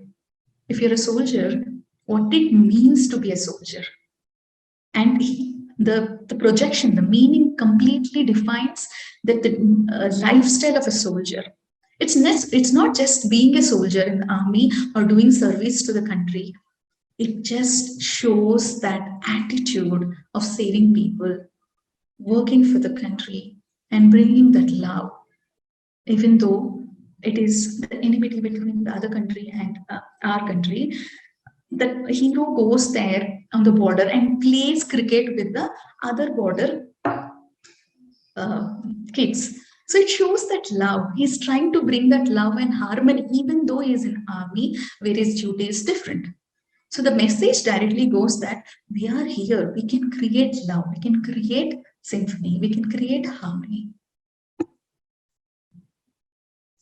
So my vision towards golden era is creating happiness and global peace, which creates a golden era and the golden universe. So here comes what next. So what will happiness create? It creates healthy heart, great immunity, longevity, happy mind, harmonious relationship. So it is very important being in the present moment to enjoy this moment to create that happiness. If you are in the moment and thinking what will happen next, oh, yesterday this has happened, so I don't know how I'm going to cope up from that, and now how I'm going to focus on what's going to happen in my future, it's not going to fetch our purpose. It's completely allowing ourselves to be in the present moment. It helps to create that mood, tunes the mind to happiness. Now, as everyone knows, happiness is not a destination. It's a way of life. You need to bring that energy. You need to bring that style in your life to create in every walk of your life. And then automatically you become the magnet and you create that happiness. And what we are? Of course, we are made up of body, mind, and soul. Let's discuss more about body. Yeah, body made up of cells, organs, very important organs, brain, heart, lungs, liver, kidneys. What we eat, we become. Of course, the routine, the exercise regime, and thoughts we feed through the energy around us. Let's see lifetime of various parts of our body. Like we have this projection here, brain cells, islands, egg cells, heart muscle cells, and all these organs plays certain importance in your life, and they have this many years lifetime. So unfortunately, most of them are not aware. If they, if they see something happening to them in any form of disease or any alignment, or it's not proper in their formation, in their body. So they think that this is what I did, this is my karma, this is what happened. Yes, of course, you can come out from the karma circle and you can focus on your health back by rejuvenating the cells, by accepting what it is and what it is not. So every cell can be renewed. The cells can be renewed 7 to 10 years. So there is a scope that you can completely rejuvenate yourself and you can come out from that health challenge without using any medicines. So let's see about mind, conscious and subconscious, thoughts, emotions, feelings. From childhood, you have certain memories from parents, from society. Everything is fitted in mind. And of course, different kinds of thoughts. So now we need to check where we are and what is that pattern we are following. Whether we are in a normal thought pattern, some necessary, unnecessary, positive, negative, waste, or we are in the pattern of miraculous mode of creating divine and golden thoughts. So, heart-brain connection. Soul plays an important role in projecting who we are, who I am. The identity comes from the soul. It is the energy showing up, the purpose, the alignment. Everything is integrated to soul, and the projection comes in the physical form, and that we call body. And of course, right now, whatever and whichever position we are and having this purpose and completely aligned to achieve this golden era, Swarna Yuga, is somewhere associated in one of our past lives or many past lives, which is bringing back to this life through our memory, which is recorded in our cellular level. So to bring this transformation in every cell, in every form, what is required? Do you think transformation is required in every walk of our life? So if it is required, where? Yes. So transformation is required, and it is required in every thought we make.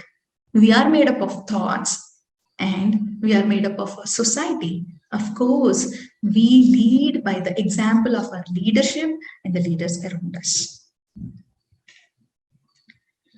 3 things that need attention. Of course, the very important and the foundation of our identity and foundation of our core values is family values and relationships.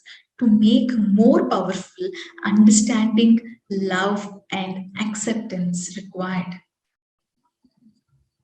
Abundance. Abundance in all forms, in all walks of life, through thoughts, wealth, and consciousness. Even though the person is not having abundant wealth, abundant knowledge, the moment when he or she keep repeating the statement that I am enough, I am enough, I am here to achieve something big, I'm aligned to my purpose, then the consciousness, the energy aligns to that thoughts, and the thoughts gets manifested. Education system, it's very, very important.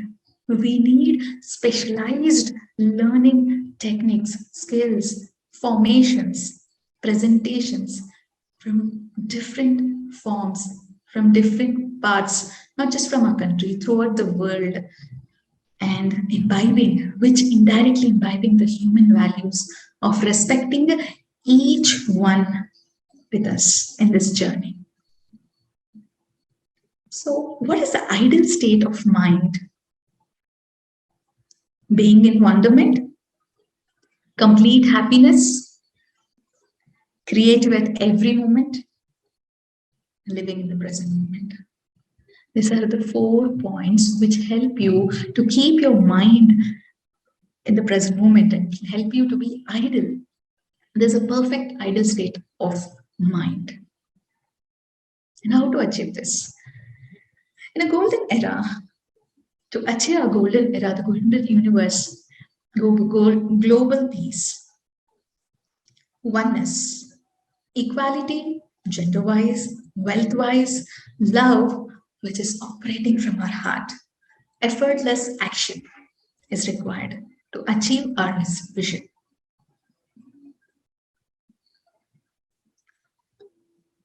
As earlier we said, the 5 elements to achieve golden era. And now let's see how to achieve. It's through collective effort, win-win nature, abundance thought, being in the state of a creator. So all these elements right now, I can say there's a privilege, and the thought came to the team Yug Parivartan, Project Yug Parivartan, for creating this platform to unite all people through online and exchange our thoughts, exchange our ideas, exchange the energy. It's an immense pleasure, and it's a collective effort, and it's a win-win situation for both, for the participants and for the speakers and for the team. It's that they're delivering what they are here. It's the purpose, and they're receiving that prominent messages, the channeled messages from the universe through the person who's presenting. It's not me, it's not the creator, it's coming from the universe. If at all universe has voice, it's saying what it's needed, the need of the hour, peace, the need of the hour, love, need of the hour, acceptance. There we can achieve anything.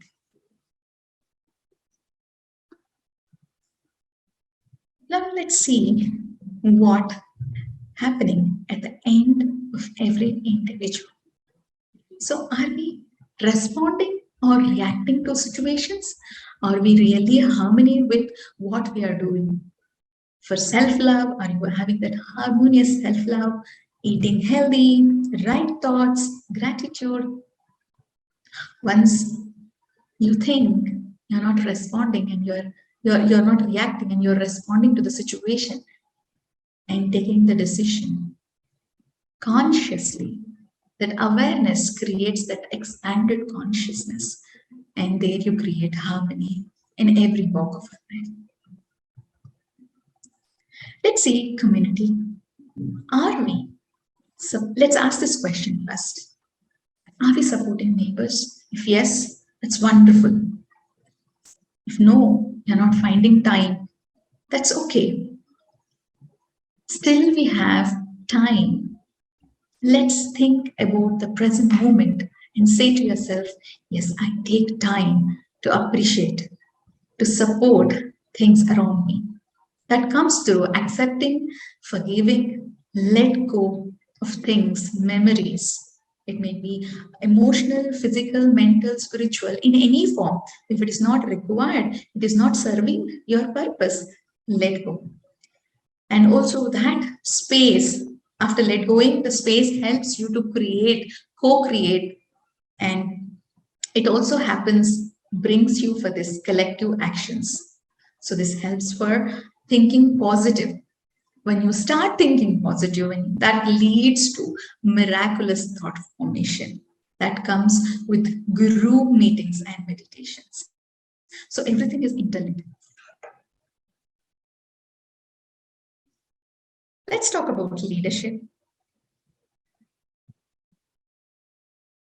Leadership.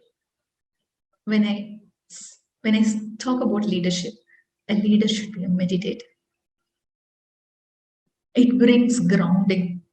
It helps the leader to be in the present moment. It helps the person to understand what's happening, not just within him. It also gives the big picture, what's need to be addressed. Harmonious thoughts. Of course, if a leader is a meditative leader, the thoughts flows harmoniously. And the result is great decisions. With great decisions, upliftment of the society. With upliftment of the society, there the leader gives a chance to create, co-create leaders for bigger picture. And finally, it comes for equal opportunities in all fields. The role of a spiritual mentors and religious leaders, they live and lead by example. Recently, we have Sadhguru, who is leading by examples, traveling throughout the world with a simple agenda, save soil. Saving soil and having that agenda for Mother Earth, empowering every youth in every corner. They are living by example. There we are leading that example when we're becoming that example, dissolving the myths. Spreading wisdom about. Leaders should be having that vision of spreading creative awareness, creating awareness, 5 elements and balancing them. Expanding consciousness. There are many ways by exchanging our knowledge, wisdom with every individual, especially with youth, empowering youth. Creating great leaders. Empowering youth leads to creating great leaders, and the result is oneness. Now let's see the role of a common man. Should have a plan of action. It's not just for day-to-day living. We are here to create a plan of action. Live for ecosystem. Every step take up with integrity. Should have that integrity. I'm here. I'm not performing for anyone. I'm here. I'm performing for myself. And satisfaction is coming from me. And this satisfaction indeed helping to create that bigger version and the bigger vision in everyday non-violent communication. It's very, very important. Once we approach or indulge and adapt non-violent communication, our 80% job is done, achieving golden era.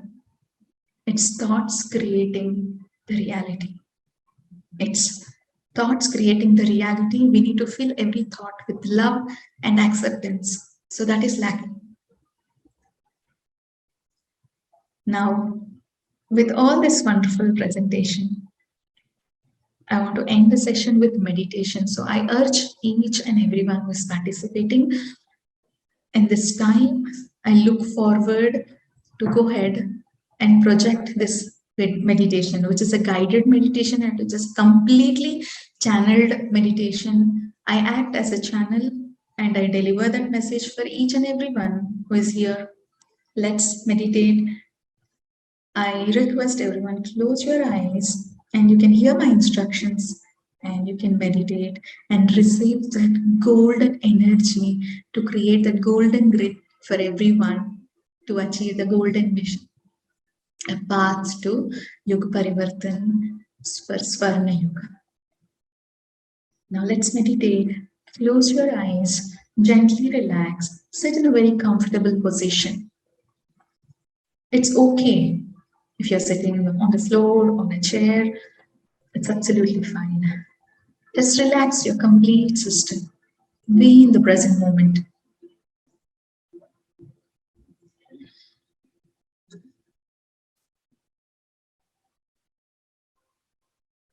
As you breathe in and breathe out, give yourself permission for aligning your energy for who you are and for who you are not. Take permission from your soul for this grand celebration of being here in this moment. The whole universe is blessing each and every one who is hearing this message. It's sensing the grand launch of golden era. It's an immense pleasure of me acting as a channel and delivering this wonderful message for each and every one. Now visualize you are in the lap of Mother Earth. Mother Earth is pampering you for being in the physical form to take action to create what is needed. The action. The plan has already delivered to all who deserves, and it's time for every one of us to bow our heads to Mother Earth and say, we are ready to initiate, to welcome the golden vibes of Swarna Yuga in this time for us and for upcoming generation to see that vibrant energies for all the living beings on the planet. The whole universe is blessing a greater purpose, a greater vision, and a thought through manifestation. Right now, my dear friends, it's an immense gratitude for me to be a part of this wonderful energy creation process. I thank from the bottom of my heart. Now, feel that you're standing at the center of the earth and you're stretching both your hands. You're receiving the golden energy light through the central sun. This golden energy rays are completely filling in each cell of your body in all forms: physical, mental, emotional, and spiritual.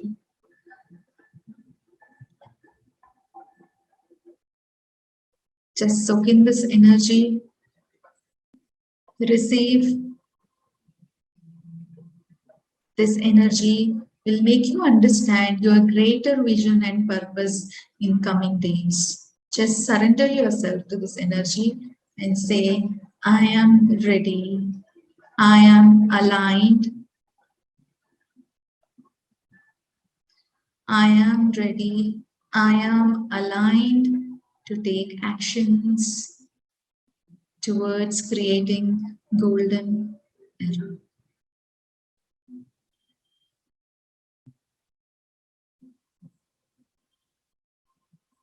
Now gently give permission to yourself to come back to this consciousness of the physical world. Just rub both your palms, place it on your eyes, and say to yourself, first say to your soul, for your presence, for your place, for your environment, for your people, for allowing you to be a part of this movement. It may be you, it may be your family, everyone supported. You have created this energy, not just for you, for the whole family, for the whole community, for the whole society, and for the whole world.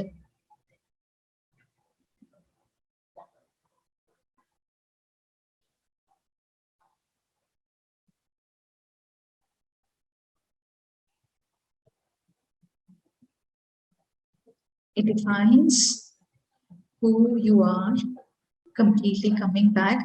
Gently rub both your palms, place it on your eyes. Once you're ready, open and look into your eyes and say to yourself, I'm back. I'm aligned. I'm integrated. Welcome back.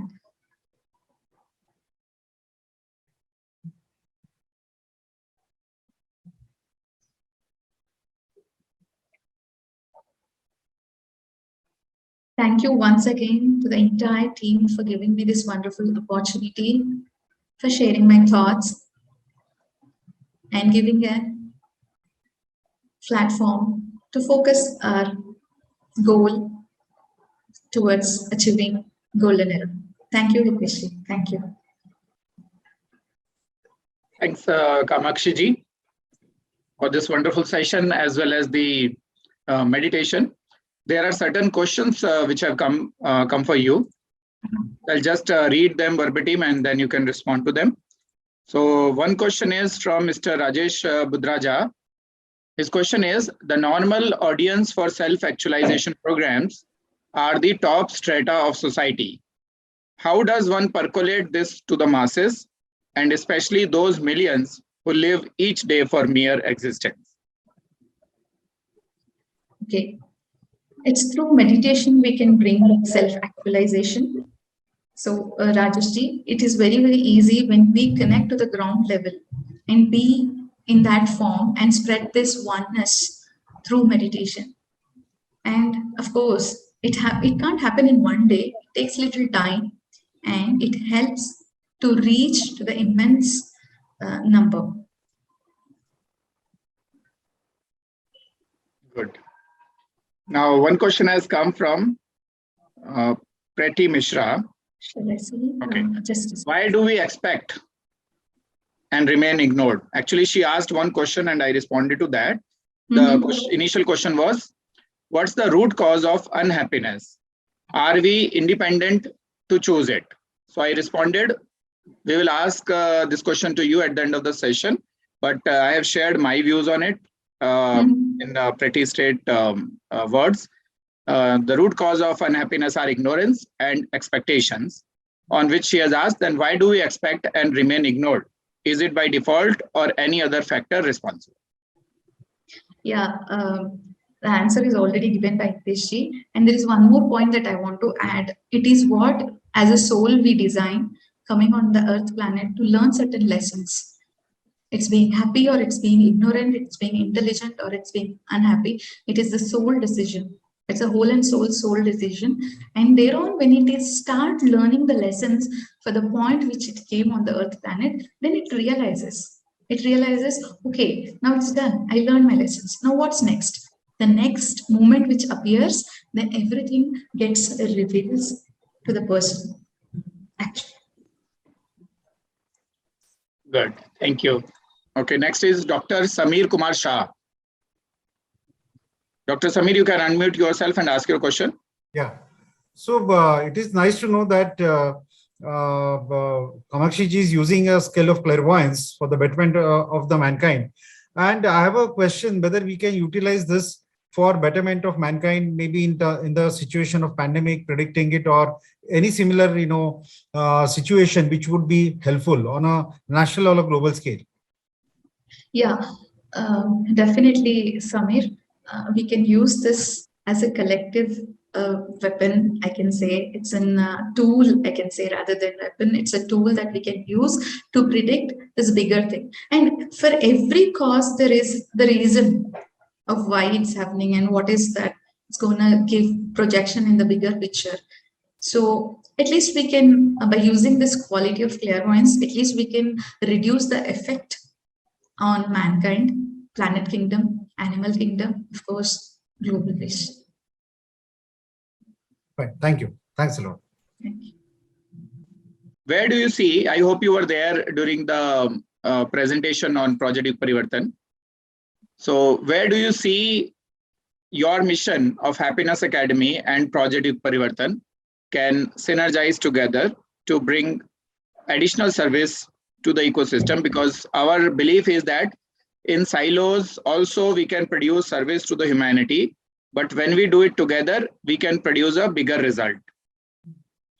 So through Happiness Academy, me and my team are completely aligned with collaborating into different platforms, bringing up the vision as a collective vision, as a collective consciousness. So here I see the channel as a youth, empowering youth. They are the, as I've showed that 5 segments of our life, like child, young, youth, aged people and old aged people. So it's middle age and old age people. So its center point is youth. If the why is similar or same, then joining hands together and becoming force multipliers to each other is a good sense and a good wisdom.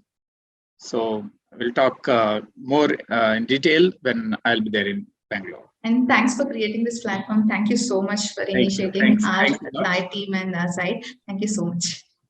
Thank you. Okay, so with this, let me invite my next colleague, Sophie Secura, to introduce our 4th speaker of the day, Dr. Sam Paul. Thank you, Hitesh ji. It is an honor to introduce our 4th speaker of the day, Dr. Sam Paul.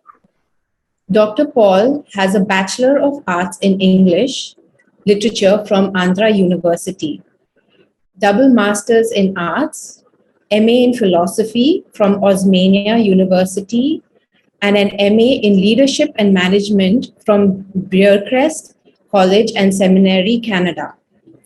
He has also completed his Bachelor of Theological Studies in Bangalore. His first doctorate was awarded in Information and Technology in Delaware State, USA. And the second PhD in Ambedkar Philosophy in Acharya University in Guntur. He was consecrated as bishop in the United States in the year 2009. He lived in North India for many years and has traveled in Uttar Pradesh to all 55 districts of the then UP and to all districts of Bihar to preach the good news of Jesus Christ. He is passionate about human rights and Christian rights and began to work towards these issues since the brutal killing of Christian missionary Graham Stewart Staines and his 2 minor sons.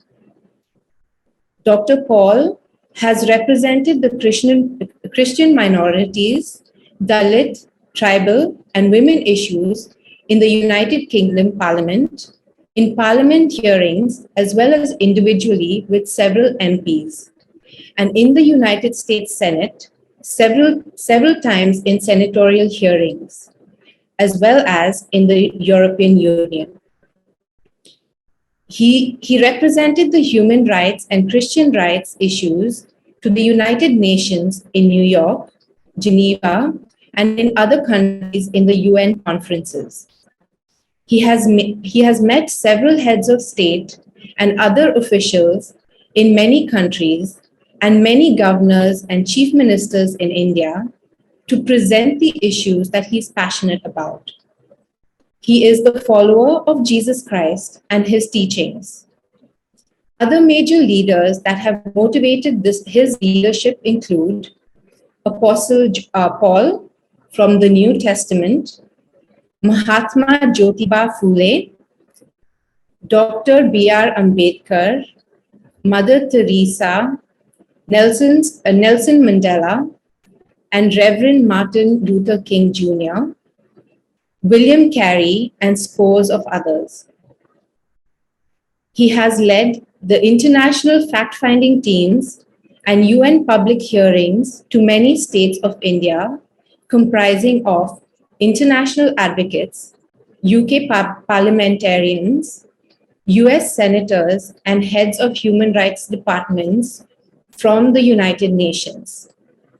He has served as member of Prime Minister's 15-point program for welfare of minorities, led relief and rehabilitation activities in the state of Gujarat after the killer earthquake and after the devastating super cyclone in Orissa, coordinating with national and international NGOs and local governments for short-term relief and long-term rehabilitation of victims.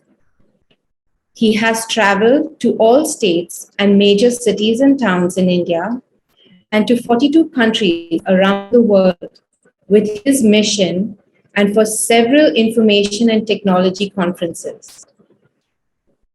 Deeply committed to leadership development, he is now in the daily activity of networking leaders in the National Christian Council as founder president, motivating them to be self-actualized biblical leaders.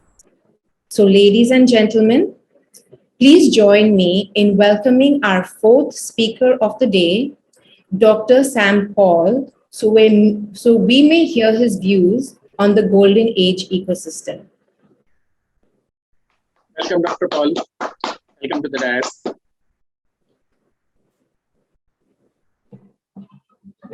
Good evening, friends. It's a joy to be here. Thank you so much for inviting me for this August gathering to be in this global summit of Project Yug Parivartan. It's a joy, really an honor to be speaking to you all and to learn from you all. I was listening to the previous speaker. It was very wonderful. I appreciated her thoughts, and her presentation was very, very pointed and good. Thank you. I want to first of all thank the chief mentor and founder of Project Yug Parivartan, Mr. Hitesh Chandal ji, for his for this honor that he has given to be speaking to you all. This is a wonderful opportunity. I appreciate this opportunity to speak here and to submit my thoughts for the kind consideration of this August gathering. Now, and to those that will be viewing these recordings later on, too, at any time. It was wonderful to meet Shri Hitesh Chandalji recently over a meal in Hyderabad, along with my team, and to briefly share our views and need for self-actualized leaders to be developed in the world today. Thank you, Kakwera ma'am, for introducing me. And coming to the Global Summit, I will share my thoughts, and then, as in the previous session, we'll give you some time to ask questions and interact. Please do keep your questions ready if you have any. Some of the publicity material on the Global Summit, I would like to go through a little bit of it. The summit is for the journey to a time where humanity exists in harmony with nature, an era of elevated consciousness. It's a wonderful goal that the Global Summit has. I appreciate and congratulate the leaders, especially the chief mentor, Mr. Shri Hitesh Chandalji, for envisioning this. A journey to a time where humanity exists in harmony with nature, an era of elevated consciousness. And or the project Yug Parivartan exists for the journey to a time where humanity exists in harmony with nature, an era of elevated consciousness. Project Yug Parivartan Global Summit 22 is aimed at addressing the issues of the world while also seeking solutions that are practical and long-term. Such a noble theme, wonderful plan.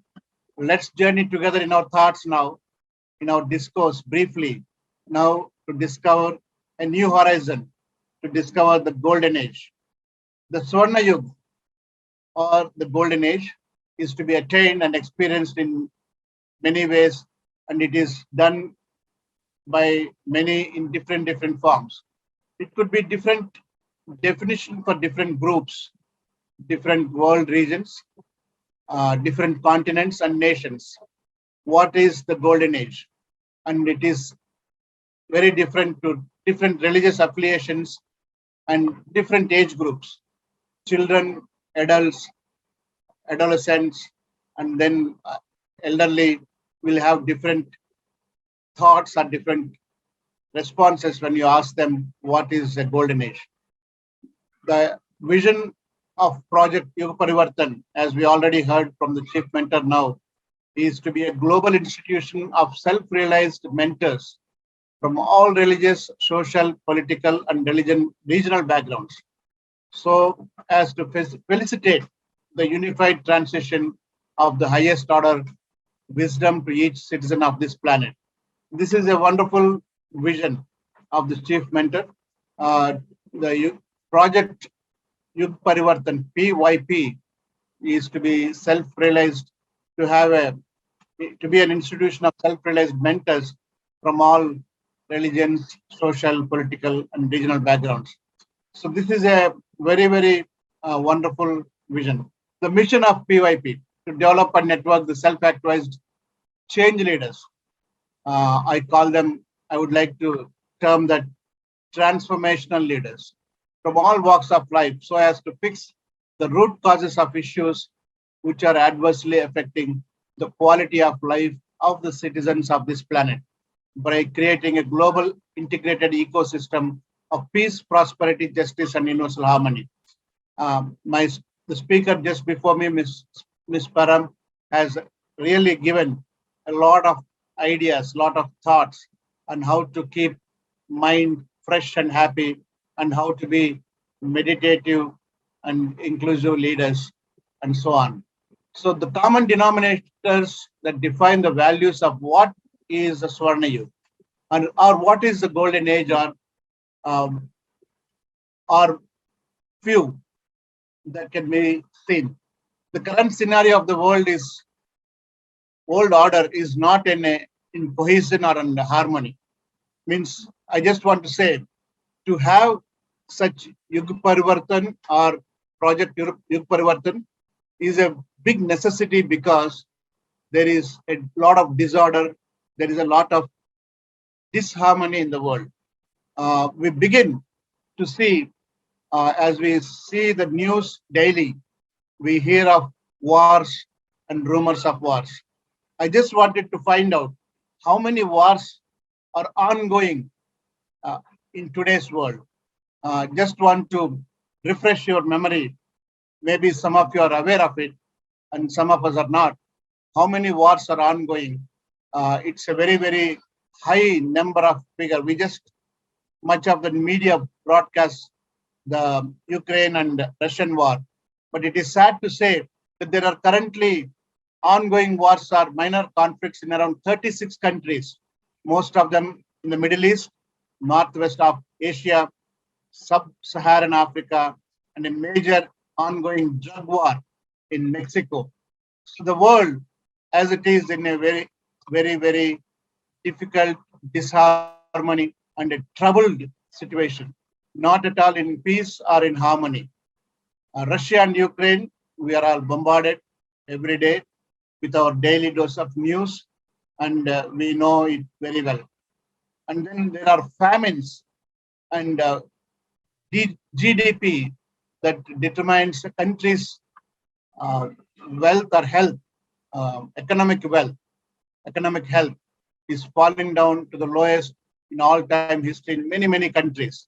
I just have statistics that I will present to you, that during COVID, in the recent situation of pandemic, many difficulties have arisen, and many countries have gone into plummeted to their lowest in their income, in their GDP, and even India is also suffering with its that difficulties.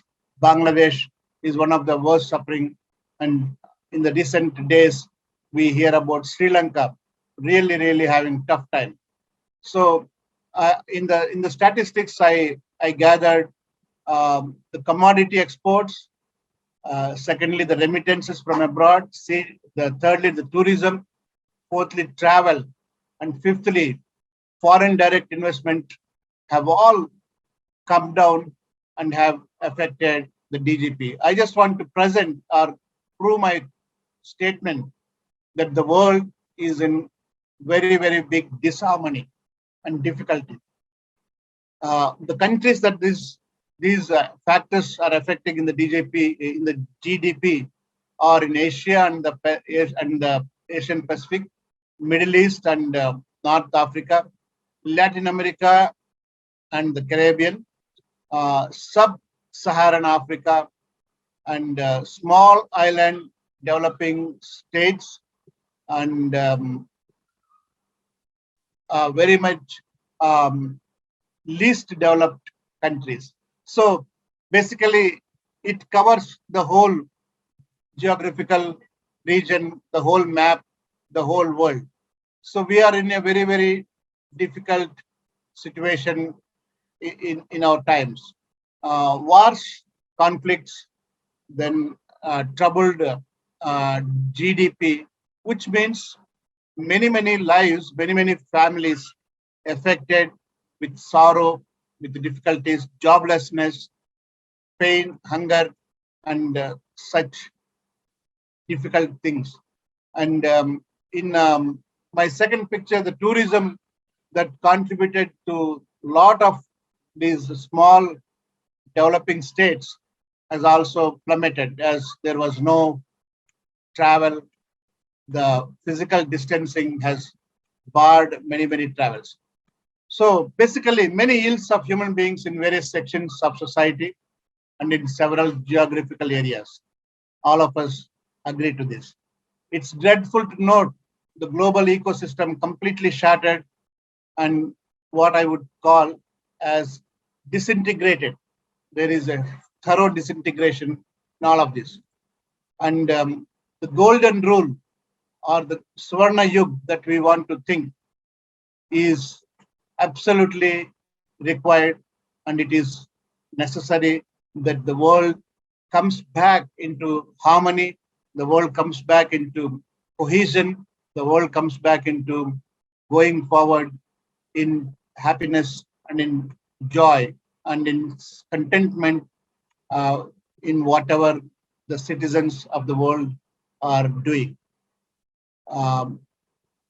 Added to this, if we look at what's wrong or what needs to be fixed, what are the issues that the world is facing in this global summit, I want to present to you very quickly the Millennium Project that connects futurists around the world to improve global foresight. It was founded in 1996 after a 3-year feasibility study with the United Nations University and Smithsonian Institute, Futures Group International, and the American Council of UNU.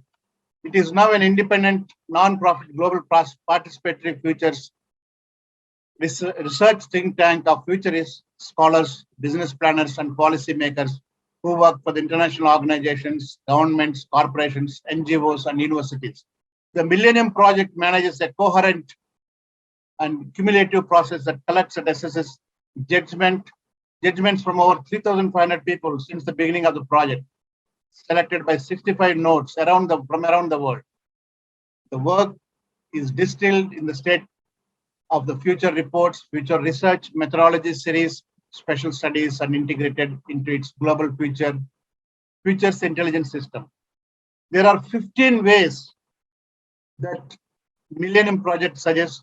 Many of you might be aware of it. I will just go very quickly, not too long, but refresh our memories about that. The Millennium Project outlines 15 global challenges the world is facing. In these challenges, very heavy. Global challenge 1, sustainable development and climate change. The climate change is very severe.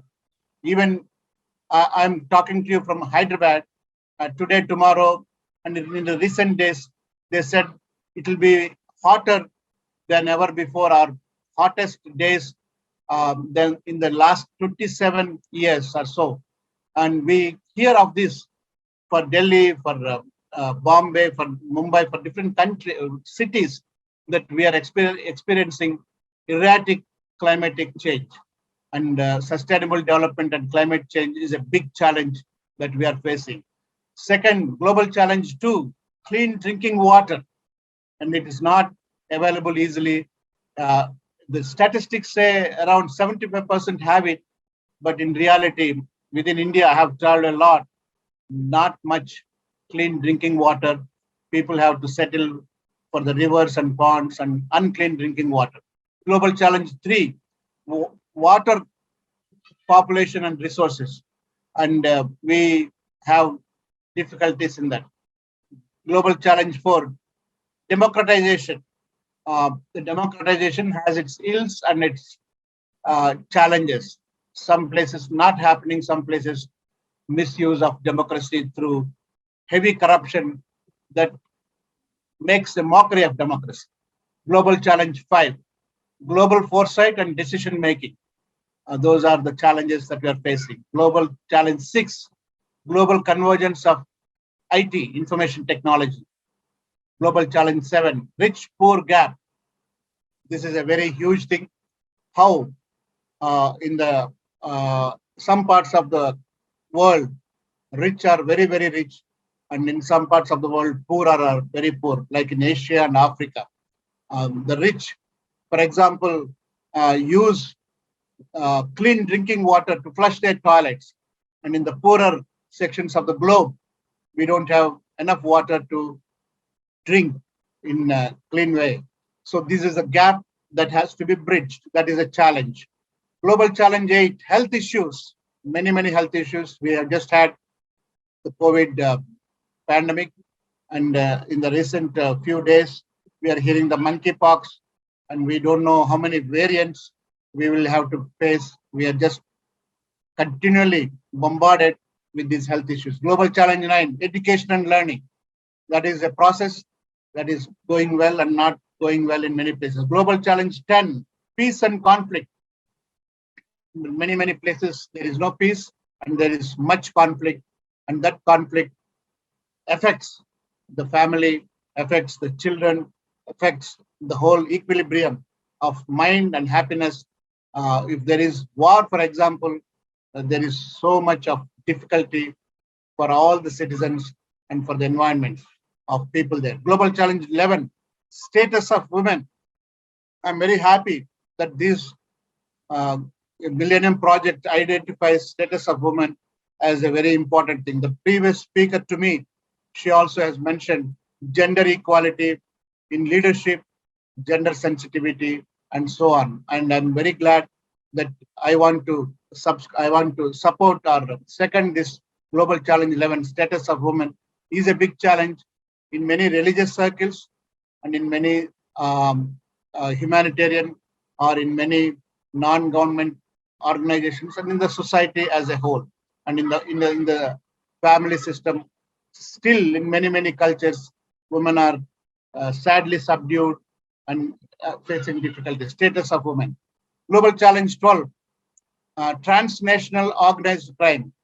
We just talked about Mexico and different other countries, how people are human trafficked from one place to another place.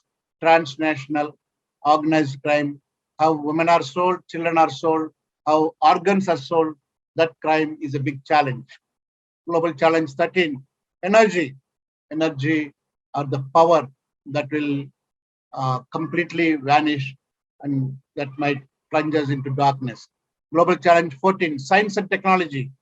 The inventions that it has to make, the inventions that are being made, and all the issues that emerge from it. Global Challenge 15, I'm done with these 15 challenges that they have identified. Global ethics. Global ethics is an issue that every country or every situation, every society, every culture has to face. And many times these ethics are used or imposed or given to others but when it comes to our own situation, we are not very much following. So these are the global challenges that we are faced with according to the Millennium Project. And I want to submit that these challenges are very true. In this global summit of the Yuga Parivartan, I want to say the golden age will come, Swarna Yuga will come when these challenges are addressed one by one, bit by bit, in main headings and subheadings and subtitles, whatever they mean, whatever they need to be addressed. When they're addressed only, we will see the golden age coming to us. Bringing it into practical working level as individuals, we would do well studying about the basic needs of human beings, creating a global integrated ecosystem of peace, prosperity, justice, and universal harmony. To bring a global integrated ecosystem of peace, prosperity, justice, and universal harmony, I want us to go back to the basics of what are the real basic human needs. There is Abraham Maslow's hierarchy of human needs, different levels of human needs. And I don't want to take a long time on that, but I want to touch basically a little bit, introduce to you or remember or refresh your memory how Abraham Maslow's model of human needs is widely accepted around the world as the most basic agreed human needs. He starts off with the basic needs. There are 3 sections in Abraham Maslow's human needs. First one is basic needs, physiological needs, food, water, warmth, and rest. That is physiological needs. And in that, the second level is safety needs, that we need security and safety. All of us require these things, whoever we are as human beings. Secondly, psychological needs. In the psychological needs, first of all, belongingness and love needs. We are all needing love. Once we lack love, we disintegrate, the family disintegrates. So that is intimate relationships, friendships are a requirement in psychological needs.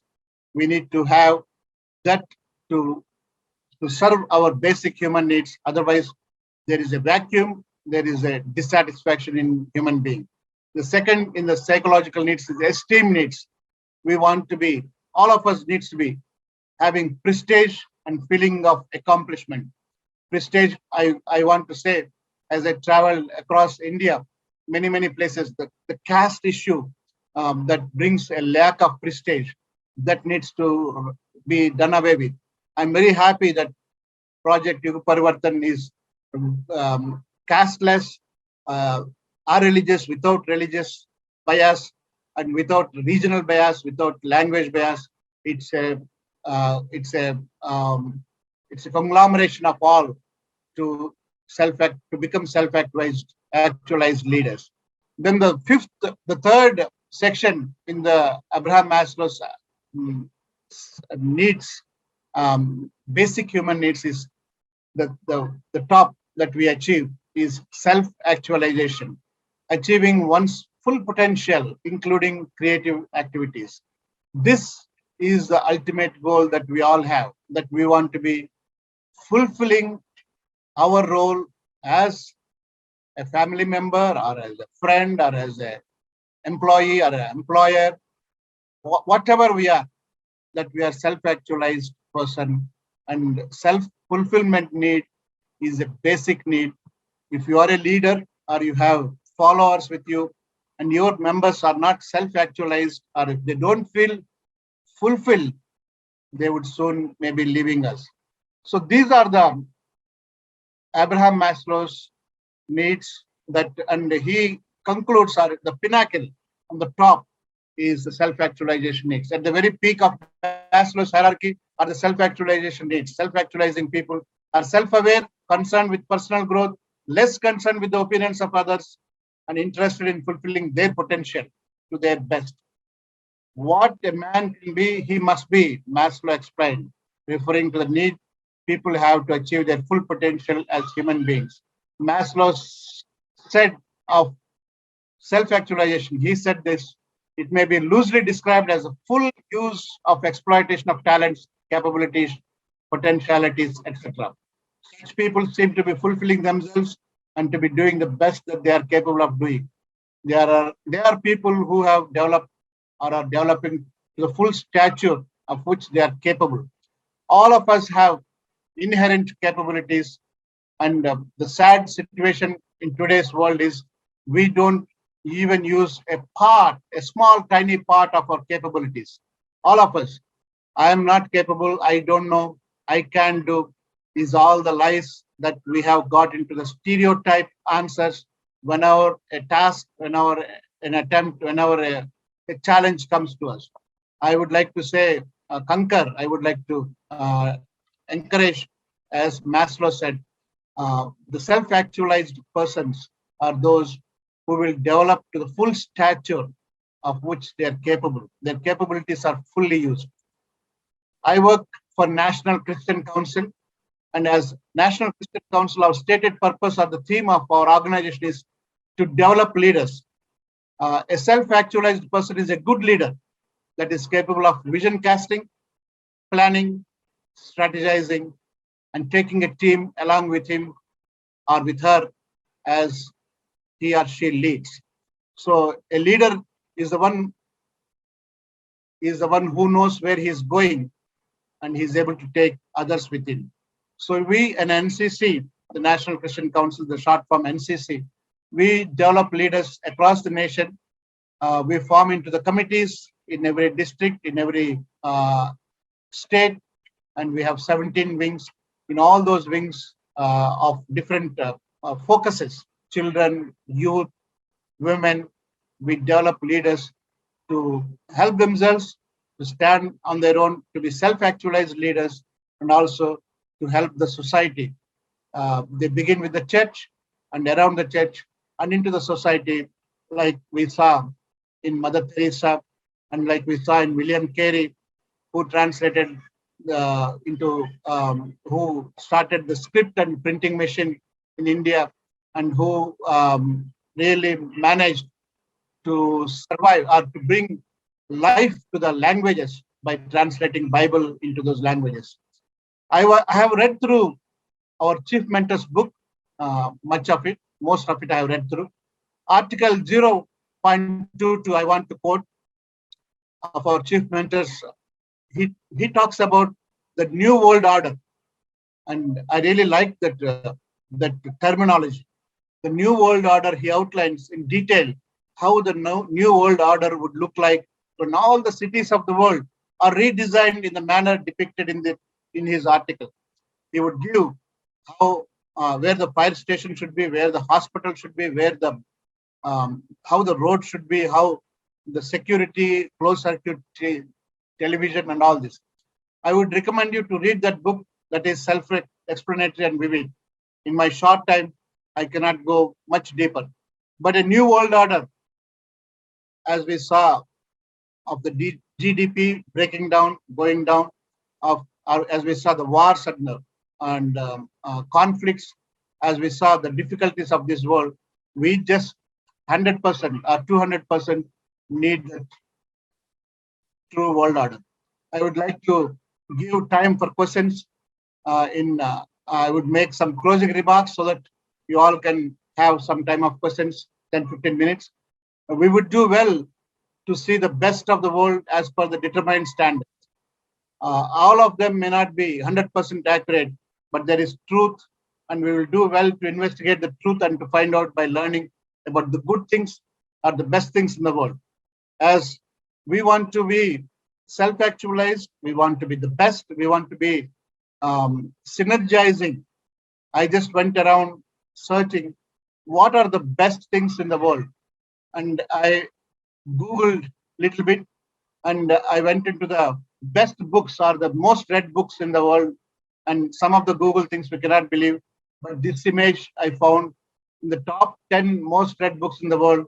The Holy Bible stands on the top, and I was glad because then I went on to see in the next link, the greatestbooks.org. They list 100 books that are highest read or highest influencers of this world today.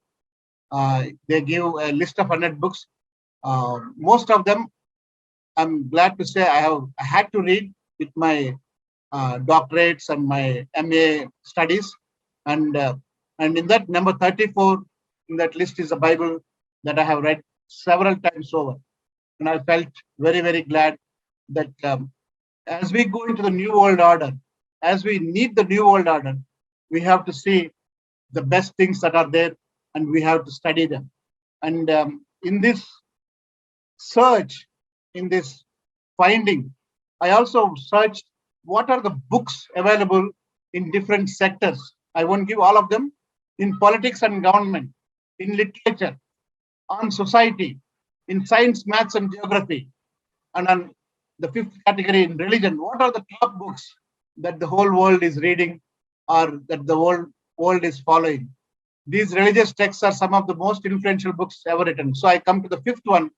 The first 5 categories I searched: politics and government. In that, we have Marxist theory and Plato's theories of philosophy and the city and state and all that.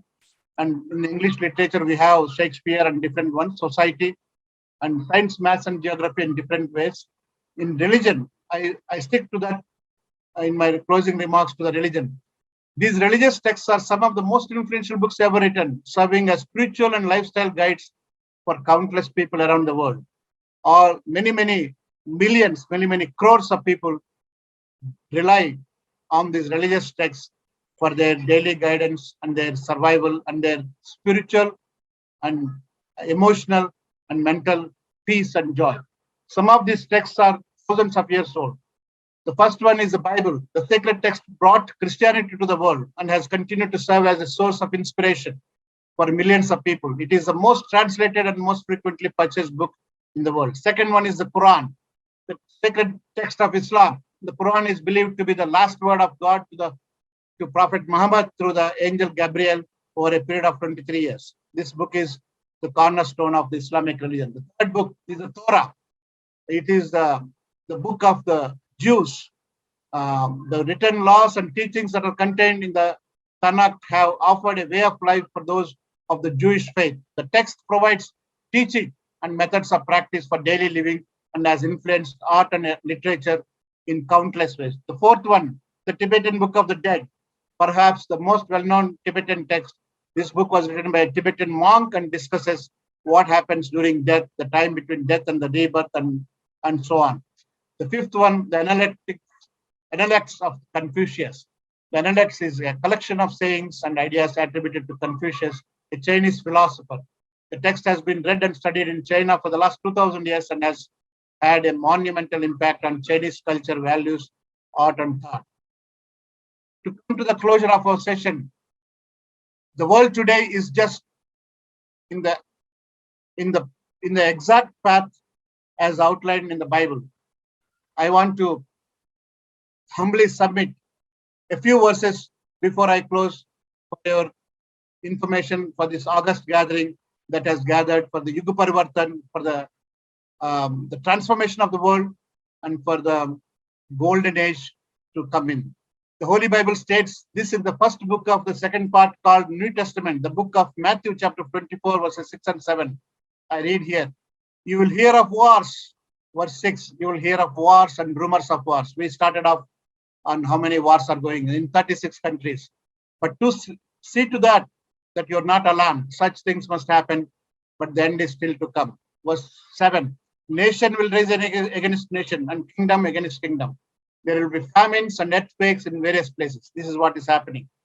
A few more verses. Book of Luke in the New Testament, chapter 21, verses 10 and 11. Nation shall rise against nation and kingdom against kingdom. And great earthquakes shall be in diverse places, and famines and pestilences and fearful sights, and great signs shall be there from heaven. In book of Mark, chapter 13, 19. For in those days shall be affliction, such as was not from the beginning of the creation, which God created this time, neither shall be. These were the verses I wanted to remind or refresh to you, those that are thinking of what's happening in the world.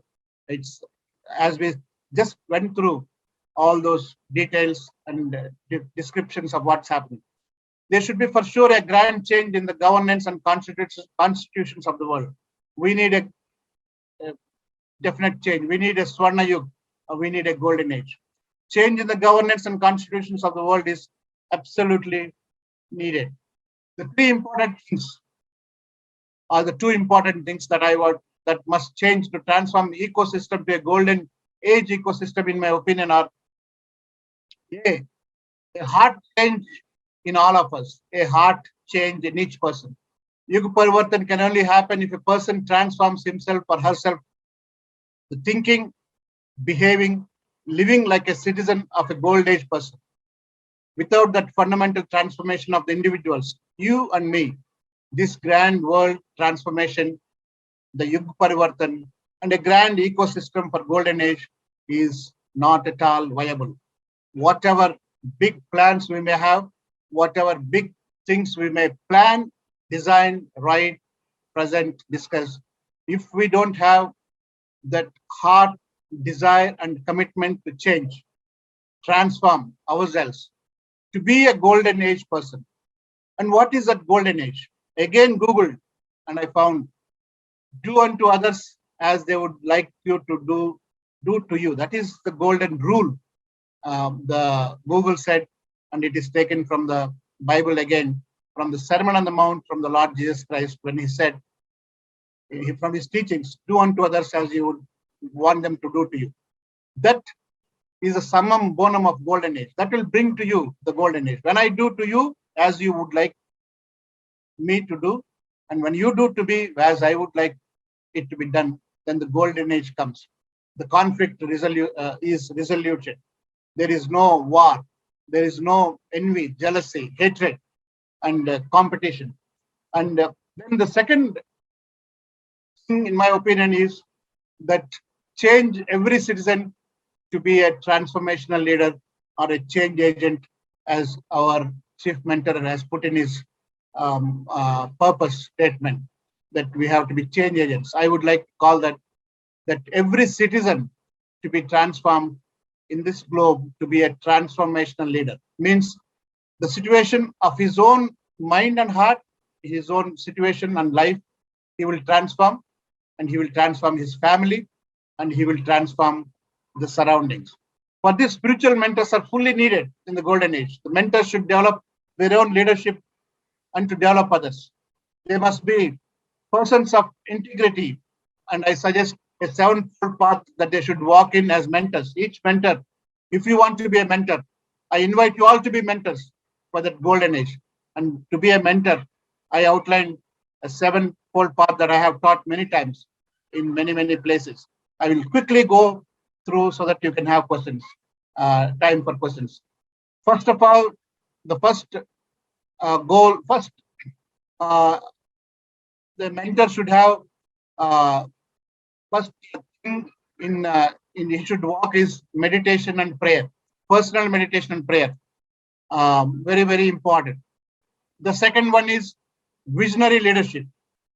A gold age mentor, a transformation leader should have visionary leadership. Otherwise, you would not go anywhere. Without where there is no vision, people perish. That is what my Holy Scripture said. Third, culturally relevant leadership. Otherwise, it will not be understood by those that we want to influence. The transformation or Yuga Parivartan won't transcend into practical terms if we are culturally irrelevant. I want to advise humbly to the chief mentor, if we want to go global, the name itself, Yuga Parivartan, when I called my friends abroad, I had to explain. To those Indians who went to school, who studied Sanskrit, little bit, Hindi, little bit, we could easily get what it is. But for every other country, I had to explain and explain and explain what this term itself means. So if we are going global, thinking of global constitution, global change, global golden age, I request, go with global terminology, not with one section of Asia or any country. Then the fourth one, multiplication of leaders. This is talked with my previous panelists also, the madam has said we have to develop other leaders. No other option but to keep multiplying as leaders. Fifth one, family priority. I would love to discuss this for an hour, but we don't have time. Every transformation leader should be having family priority, without which the system collapses or does not go very far. Once the family collapses, it doesn't go very far. Sixth one is stewardship. It's an English word that means taking care, taking good use or making good use of your time, the resources, money, nature, the environment, and the talents you have. Good stewardship. The seventh one is, I already said, integrity. Either in public or in private, transformation leaders will maintain integrity that will be up to the mark. The role of political organizations, government and non-governmental organizations, common man, and to the aristocratic section, everyone has a role in creating this golden age ecosystem. In closing, a new world beckons you. Time for you and me to ignite the fire of spiritual awakening and self-actualization that is within you, in collaboration with Project Yug Parivartan, to be a global institution of self-realized mentors from all religious, social, political, and religious backgrounds, so as to facilitate the unified transition of the highest order of wisdom to each citizen of this planet. To accomplish this mission, to develop and network the self-actualized transformational leaders from all walks of life, so as to fix the root causes of issues which are adversely affecting the quality of life of the citizens of this planet by creating a global integrated ecosystem of peace, prosperity, justice, and universal harmony. Thank you all. Thanks a lot, Dr. Sam Paul, for the wonderful insights, which are very much matching with the overall vision of Project Yug Parivartan, including the usage of several terminologies, which are quite similar to what we are doing. This indicates towards a universal oneness, underlying oneness, on the basis of which we all are designed. And regarding the terminologies to be the global terminologies, in the book also you must have seen that a lot of effort is done to bring it to a common terminology, but I found that even if I use English, then I would be labeled as using more of Christian terminology than the Vedic terminology. So 100% removal of that may not be possible, even if I convert the Project Yug Parivartan as Project Grand Change, because then this grand change will be labeled as Christian. So for some terminology, let us have some no man's land, some common ground wherein we can start with. And then later on, we can see if like some alternative names can be given to them. And especially in Code of Citizens Conduct and SALDP, even if there is a lot of Vedic wisdom of the ancient rishis, which was utilized to create the contemporary models, we have made all possible efforts to bring the similarity of thinking process with the Christian and Islamic word also. I am yet to use more of Islamic words because of my ignorance about the details of the Islam. But the good news is that I have started reading Quran these days and even recording what I'm reading. So that will definitely give some more extension to the terminologies used. Thanks a lot, Dr. Sam Paul, and I look forward to meeting you in Hyderabad to discuss and list out all the points of collaboration and the action items that we can do together. Because if you see the situation, the emergency situation today, there is no point in reinventing the wheel. If other people are doing something good and we have the ways and means to be a force multiplier to them, then definitely we should come forward. There are a few questions which have come for you, so I will read them and then you can respond to them. The first question has come from Mr. Rajesh Budraja. The statistics shared by Dr. Paul about the economic decline are known to all world leaders and spiritual leaders also. Yet, the mass destruction of Ukraine is continuing unabated. In current scenario, rebuilding such countries will put a lot of pressure on world's resources, as obvious. So why have the spiritual leaders not engaged with leaders of superpowers to stop such destruction? it's very good question, and in a way, I have a couple of friends that have stopped many wars, and even in the last 1 month, a friend of mine was in Washington D.C. From there, talking to Russian Prime Minister, Russian President, and so on. So there are some small efforts, but they didn't yield much result. And the way forward, I think Mr. Rajesh is really engaging the spiritual leaders or the spiritual gurus or the mentors to be talking to them, because no matter wherever, whichever country, Ukraine or Russia, they would always listen, even if they don't believe that religion, they would listen to the spiritual mentors, spiritual leaders. And you're right, and we have not done enough. It's a failure situation from the spiritual gurus or spiritual mentors. Much more could have been done, and small efforts are there, but have not yielded enough fruit of stopping that genocide and stopping that inhuman thing that is going on unabated. Yeah, in fact, we are also doing our bit in Project Yug Parivartan Synergy platform to bring all these gurus together into one of our networks named as Self-Realized Mentors Network, or SRMN. So we have talked to several spiritual gurus of the country so far. Fortunately, some of them have come on board and they are now associated with the PYP Synergy platform.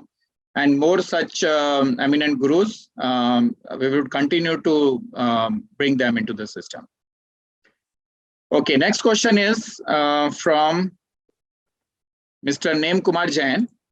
Although I think it requires a lot of efforts and words to respond to it in detail, but you can give a quick 1 or 2 liners. The question is, how do you compare Hinduism to Islam or Christianity? All these isms are all paths of life. Even coming to the Supreme Court judgments, they are all lifestyles, or they are practices that code of ethics that people have evolved. I would say one should be as religious as should be, but should have a heart connection to the God, that the supreme being, and that should be the main thing. The religious dogma, the rituals, the practices, the customs, the names, whatever name you give, is all almost immaterial to us. It should be material, but one should be very, if all these religions, Islam, Christianity, Hinduism, all religions teach esteeming other human beings. So one should be very cautious to practice instead of becoming a religious propagandist. Should be a practitioner, that the love, the affection, the brotherhood, the camaraderie, the universal brotherhood is practiced in whatever way possible. And so not much difference, except for those that raise emotional bogies. Let us not be worried about them. Let us be deep-rooted in loving, in living our religious code. No religion will teach violence, or no religion will teach immorality. They are all against. So we abhor, we go away from them, and we love, and we bring a new golden age. Thanks for the answer.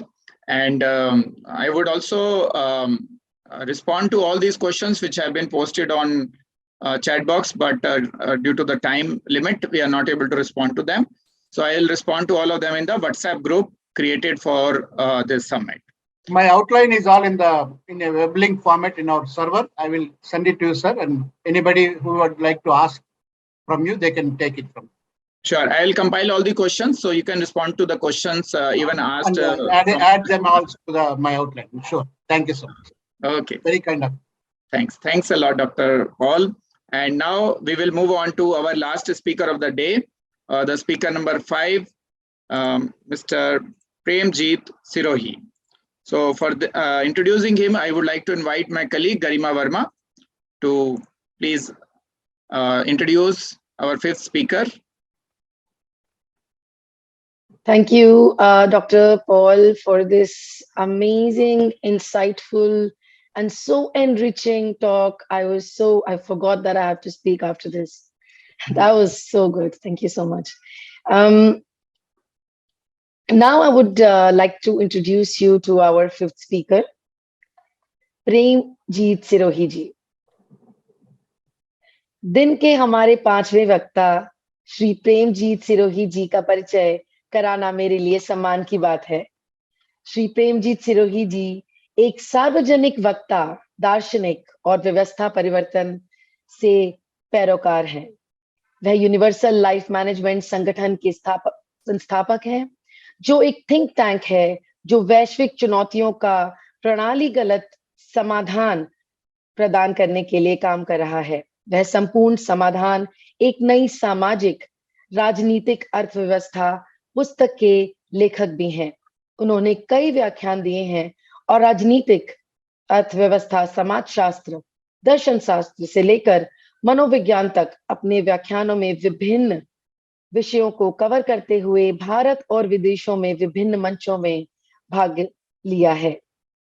वह असमानता, बेरोजगारी, गरीबी, धार्मिक संघर्ष, बड़े पैमाने पर संघर्ष, सरकारी जवाबदेही जिसे पारदर्शिता कहा जाता है, खाद्य जल सुरक्षा, शिक्षा की कमी, स्वास्थ्य देखभाल की कमी, सुरक्षा की कमी और अच्छी तरह से वैश्विक चुनौतियों, अस्तित्व, मानवाधिकार, जलवायु परिवर्तन आदि को हल करने के लिए एक प्रणाली आधारित समाधान पर व्याख्यान देते हैं।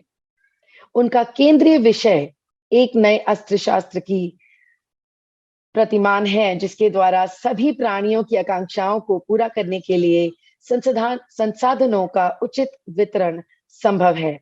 उन्हें मानव चेतना के बारे में एक नई समझ है और वे मेडिटेशन के मार्गदर्शक भी हैं। उन्होंने स्वयं के गहन अनुभव से एक कार्यक्रम विकसित किया है ताकि यह स्पष्ट हो सके कि हम कौन हैं, हम कैसे कार्य करते हैं और हम यहाँ क्यों हैं। जीवन दर्शन पर उनकी पुस्तक संपूर्ण जीवन दर्शन मानव जीवन के लिए एक वर्णन करती है और अस्तित्व, चेतना, ब्रह्मांड, जीवन का उद्देश्य, नैतिकता, मानव पीड़ा का मूल कारण, मानव पीड़ा का समाधान आदि संबंधित सभी सवालों के जवाब देती है। उनके निष्कर्ष अकादमिक परंपरा में बहुत ही अनोखा, समझने में सरल और अनसुना है।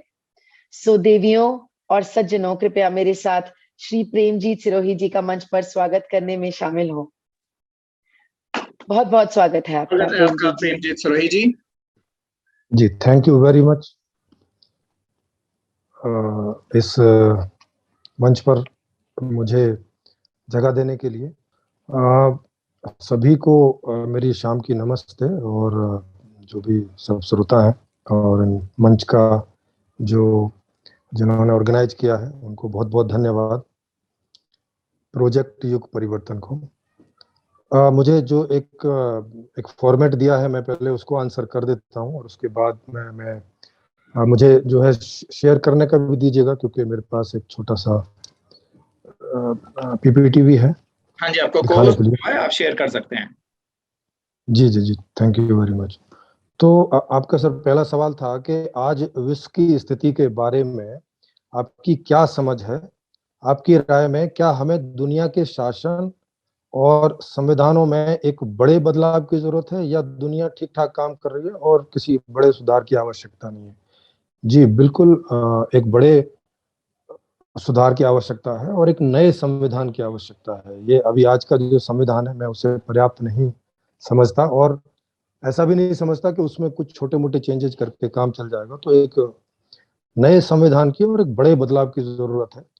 दुनिया पहले से ठीक काम कर रही है, मगर जहां हम पहुंचे हैं वहां से अभी बहुत जो ठीक है, जो एक आदर्श स्थिति है, वो अभी बहुत दूर है। तो स्टिल उसमें बड़े बदलाव की जरूरत है।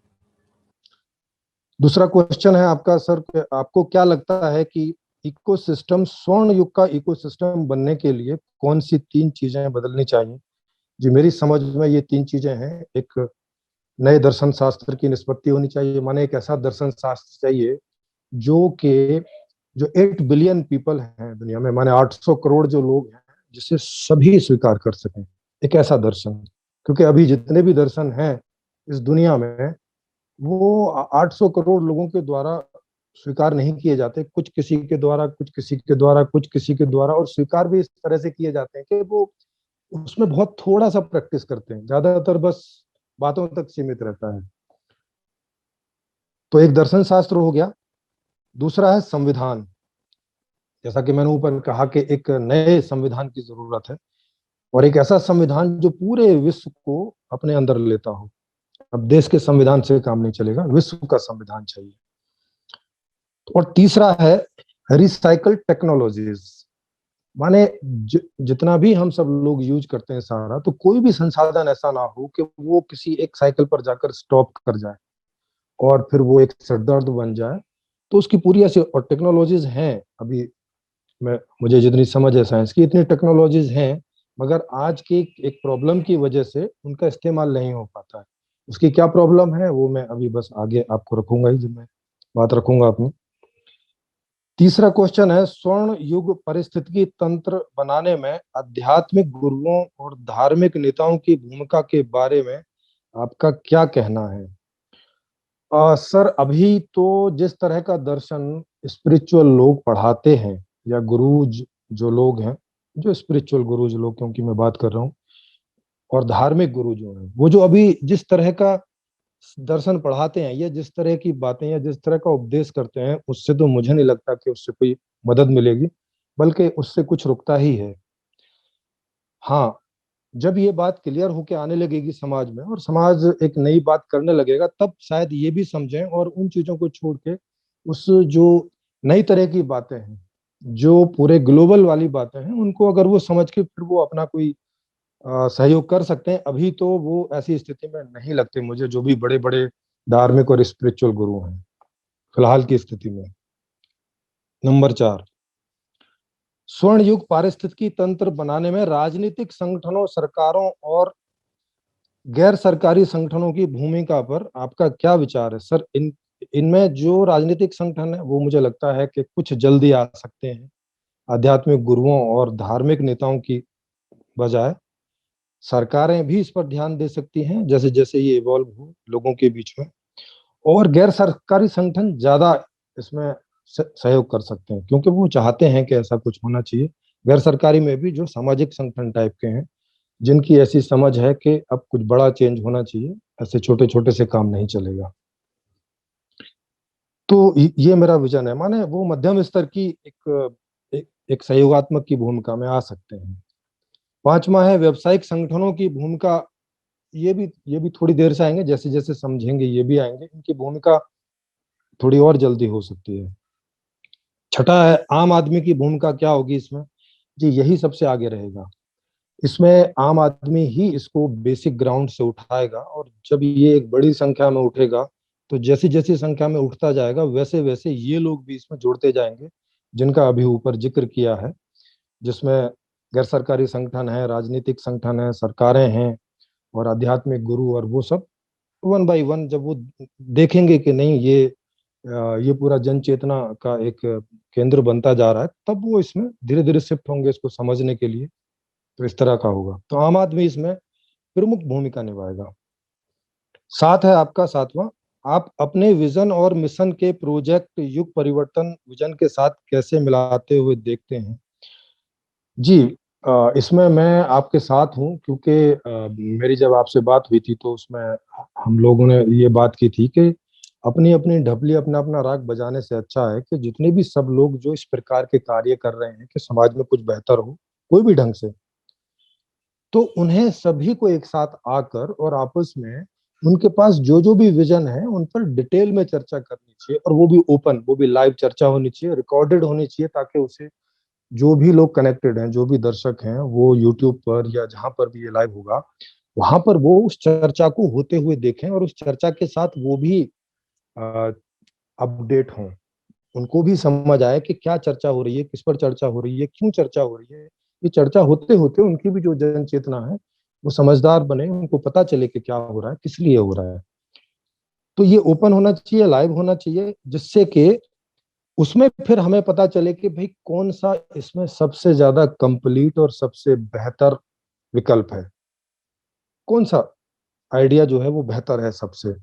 उस बेहतर आइडिया को सब आगे करके चलें, और उसमें जो कमी रह जाए वो फिर दूसरे आइडियाज में से अगर कोई ऐसी चीज है तो उनमें से लेके और उसको फिलअप किया जाए। इस तरह से हम आगे चलें तो ये जो जैसा आपने सिनर्जी वाला आपने रखा है कि भी सिनर्जी इस तरह की हो के इसमें जो बेहतर है वो उसको प्रमुख बना दें और वो प्रमुख आइडिया ले लें, और उसमें जो कोई कमी निकल के आती है तो वो कहाँ से पूरी हो जाए, या कोई नया आइडिया उसमें लगा के पूरी करें, तो वो ऐसे उसको फिल करते हुए और हम आगे बढ़ रहे हैं।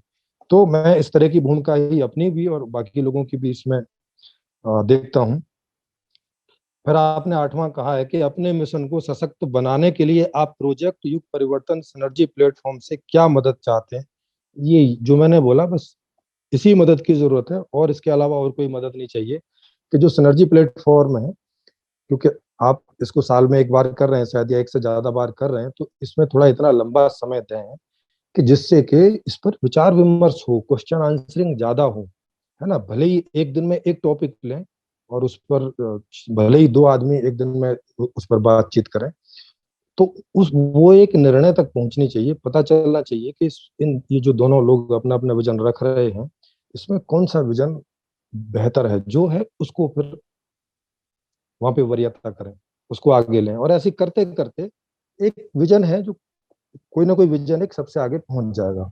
इस तरह से इस प्लेटफॉर्म का इस्तेमाल करें, क्योंकि मैंने भी एक ऐसा ही प्लेटफॉर्म बना रखा है जिसका नाम है यूएलएम ओपन मंच। मैं उस पर यही करता हूँ, और वहाँ टाइम की कोई लिमिट नहीं होती, और वो 2400 घंटे खुला हुआ है 12 मास। उस पर ये प्रक्रिया चलती रहती है कि जिनके पास जो भी विजन है वो वहाँ आके रखते हैं, उस पर क्वेश्चन आंसर होता है, अच्छे से होता है, और कोई टाइम बाउंडेशन नहीं है। जब तक सवाल होते हैं जवाब दिए जाते हैं, ज्यादा है तो उसको एडजॉइन कर लिया जाता है अगले दिन। इस तरह से वो अपने अंत तक पहुंचता है, और उसके कोई लिमिटेशंस हैं, या वो आइडिया आउट ऑफ डेट है, या अनयूजेबल है, या प्रैक्टिकल नहीं हो सकता है, उसकी जो भी कुछ कमियां होती हैं वो सब सामने आ जाती हैं, या जो भी कोई बेहतरी होती है तो वो भी सामने आ जाती है, अच्छे से डिस्कशन होते हैं।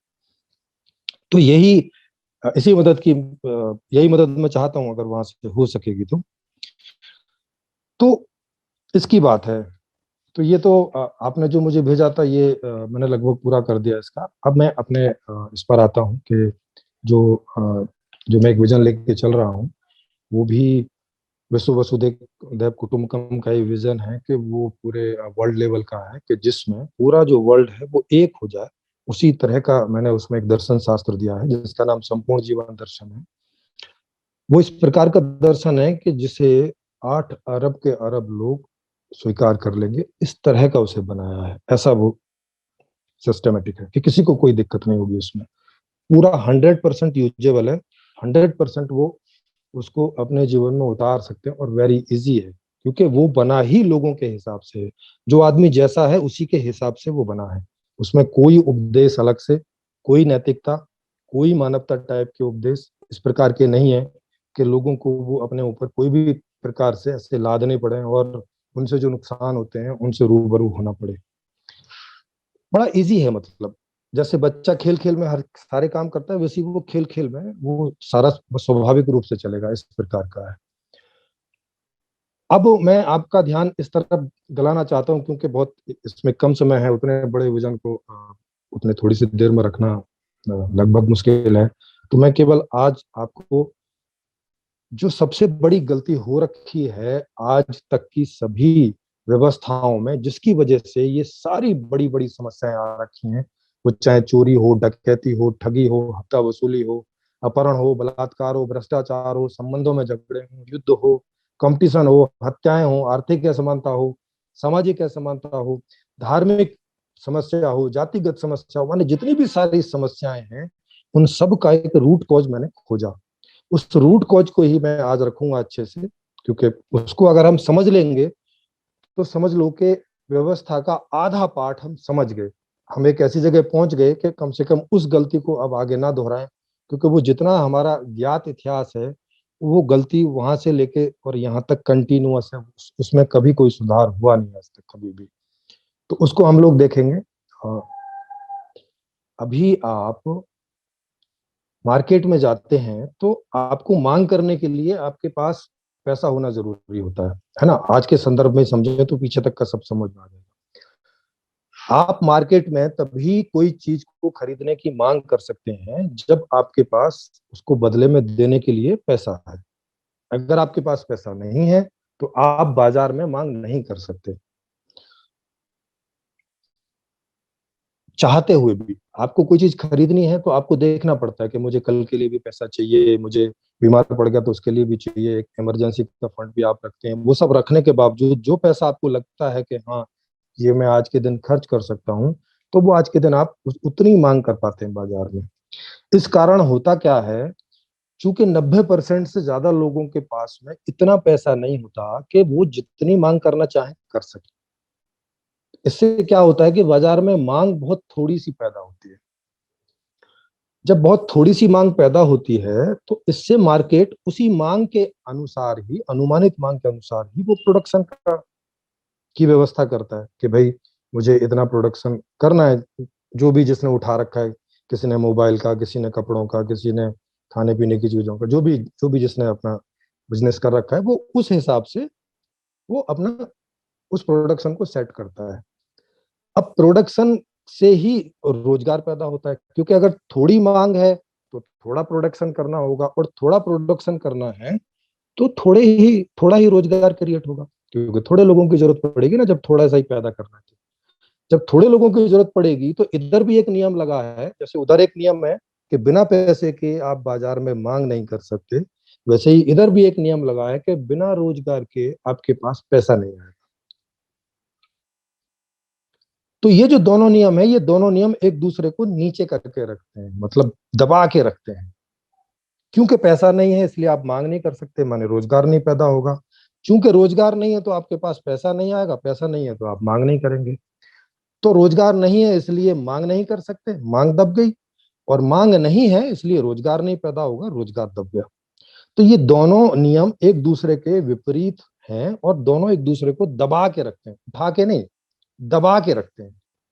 इनका इनका जो प्लान है, ये जो अर्थशास्त्र है, इसकी जो नीति है वो इस तरह की है कि ये दोनों एक दूसरे को दबा के रखते हैं। मांग रोजगार नहीं पैदा होने देती और रोजगार मांग नहीं पैदा होने देता। तो वो मिनिमम पे रहता है, मतलब जितना आदमी को खरीदना ही है भाई, अब इतने से नहीं बच सकता। वो उधार खरीदे, ये करे वो करे, चाहे जैसे करे, खाना तो खरीदेगा ही, कपड़े तो खरीदेगा, माने मिनिमम पे रहता है। तो आज की जो व्यवस्था है, पूरी अर्थशास्त्रीय जो व्यवस्था है आज तक की, वो मिनिमम पर रखती है अधिकतम लोगों को। क्योंकि केवल 10% लोग रहते हैं जिनके पास इतना पैसा रहता है कि वो डेली जितना खर्चा करना चाहे वो कर सकते हैं। तो 10% लोग तो मांग पूरी करते हैं जितनी उनको चाहिए, लेकिन 90% लोग जो है, एक बड़ा हिस्सा, आप सोचिए 8 अरब में 90% लोग मांग ही नहीं करते जितनी चाहते हैं उतनी, और केवल 10% लोग मांग कर पाते हैं। तो मार्केट में बस 10% लोगों के लिए ही पूरी मार्केट घूमती है। बाकी जो लोग हैं वो 10, 20, 30% वो लोग एज ए लेबर उसमें लगते हैं, उद्योगों वगैरह में, जिसमें थोड़ी सी वो आय पाते हैं, उस थोड़ी सी आय से थोड़ी सी मांग करते हैं। और बाकी सब जो लोग हैं वो गरीबी में, या सरकार की जो वेलफेयर की नीतियां हैं कि 5 किलो चावल की 6 किलो चावल फ्री में दे दिया, सस्ते में दे दिया, उस पर उनका दिन कटता है, या कहीं कोई छोटी मोटी जॉब कुछ मिल गई तो कर लिया। तो आप देखेंगे कि इससे, और ऑक्सफैम की रिपोर्ट है, आप लोग जानते होंगे, सब आप लोग सामाजिक लोग हैं तो इस चीज से आपको समझ ही होगी। ऑक्सफैम की रिपोर्ट है ये, हर साल उसकी रिपोर्ट आती है। 73 से ज्यादा परसेंट जो पैसा है भारत में, वो 1% की जेब में जाता है। जो इनकम है, जिसको आय बोलते हैं देश की, टोटल इनकम देश की, उसमें से 73% इनकम 1% आदमी की जेब में लगातार जाती है।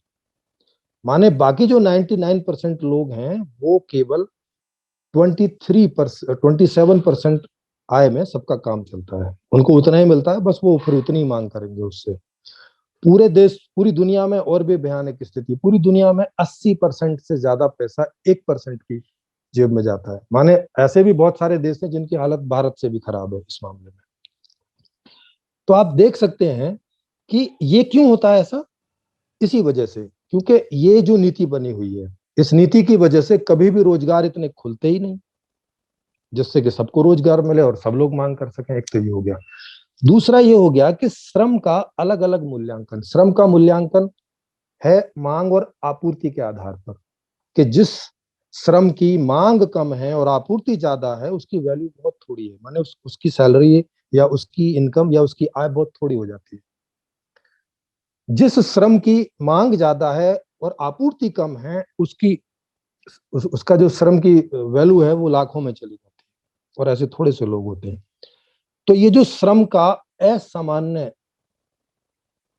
ये जो श्रम का असमान मूल्यांकन है, ये जो तरीका है कि मांग और आपूर्ति के आधार से उसकी वैल्यू तय होना और फिर उसी आधार से वस्तु का भी तय होता है, क्योंकि श्रम पर ही आधारित है वो।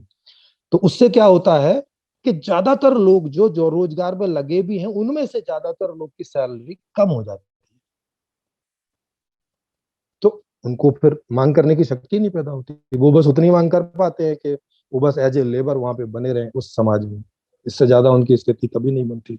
मांग नहीं कर पाते तो उसका प्रोडक्शन नहीं होता, प्रोडक्शन नहीं होता तो सप्लाई नहीं होती।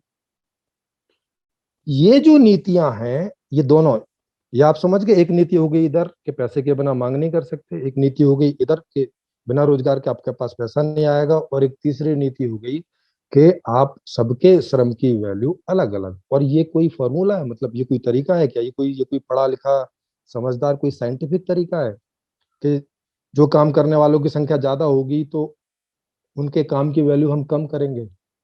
मतलब अगर कोई काम करने वाले लोग लाखों करोड़ों में है, मतलब उसे कोई भी कर सकता है, तो उसको हम 200 250 500 रुपए से ज्यादा नहीं देंगे दिन में? माने ये कोई पढ़ा लिखा, ये कोई समझदार, ये कोई सेंसिटिव टाइप का तरीका हुआ क्या? ये तो एक तरह का ऐसा हुआ जैसे कि कोई जंगली अर्थशास्त्र टाइप का रहता है, बोले भाई पता नहीं, ऐसे ही कुछ भी तय कर दो या कुछ भी हो जाए। तो ये जो अर्थशास्त्र है, इस अर्थशास्त्र की वजह से ये सारी समस्याएं हो रखी, चाहे वो गरीबी इसमें सबसे प्रमुख हो गया। अब गरीबी है तो आदमी तो सुखी पूर्वक जीना चाहता है। जब आदमी सुख से जीना चाहता है तो वो तो फिर कोई दूसरे प्रकार के तरीके अपनाएगा ना पैसे कमाने के लिए। वो चोरी करेगा, डकैती डालेगा, ठगी करेगा, हफ्ता वसूली करेगा, अपहरण करेगा, वहां से फिरौती लेगा, भ्रष्टाचार करेगा।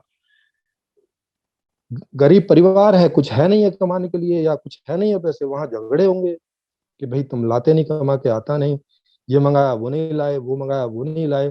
तो आप देख रहे हैं कि गरीबी की जो जड़ है सबसे ज्यादा, और सारी सारी समस्या की ये, क्योंकि इससे आर्थिक असमानता भी इसी से पैदा होती है। आर्थिक असमानता किससे पैदा हो रही है? ये जो नियम है कि भाई सब मांग और आपूर्ति के हिसाब से आपका मूल्यांकन होगा। आप चाहे सारे दिन काम करते करते मर जाएं, मगर आपने कोई ऐसा काम किया है जिसे बहुत लोग कर सकते हैं तो आपको 200-400 रुपए से ज्यादा नहीं मिलेगा।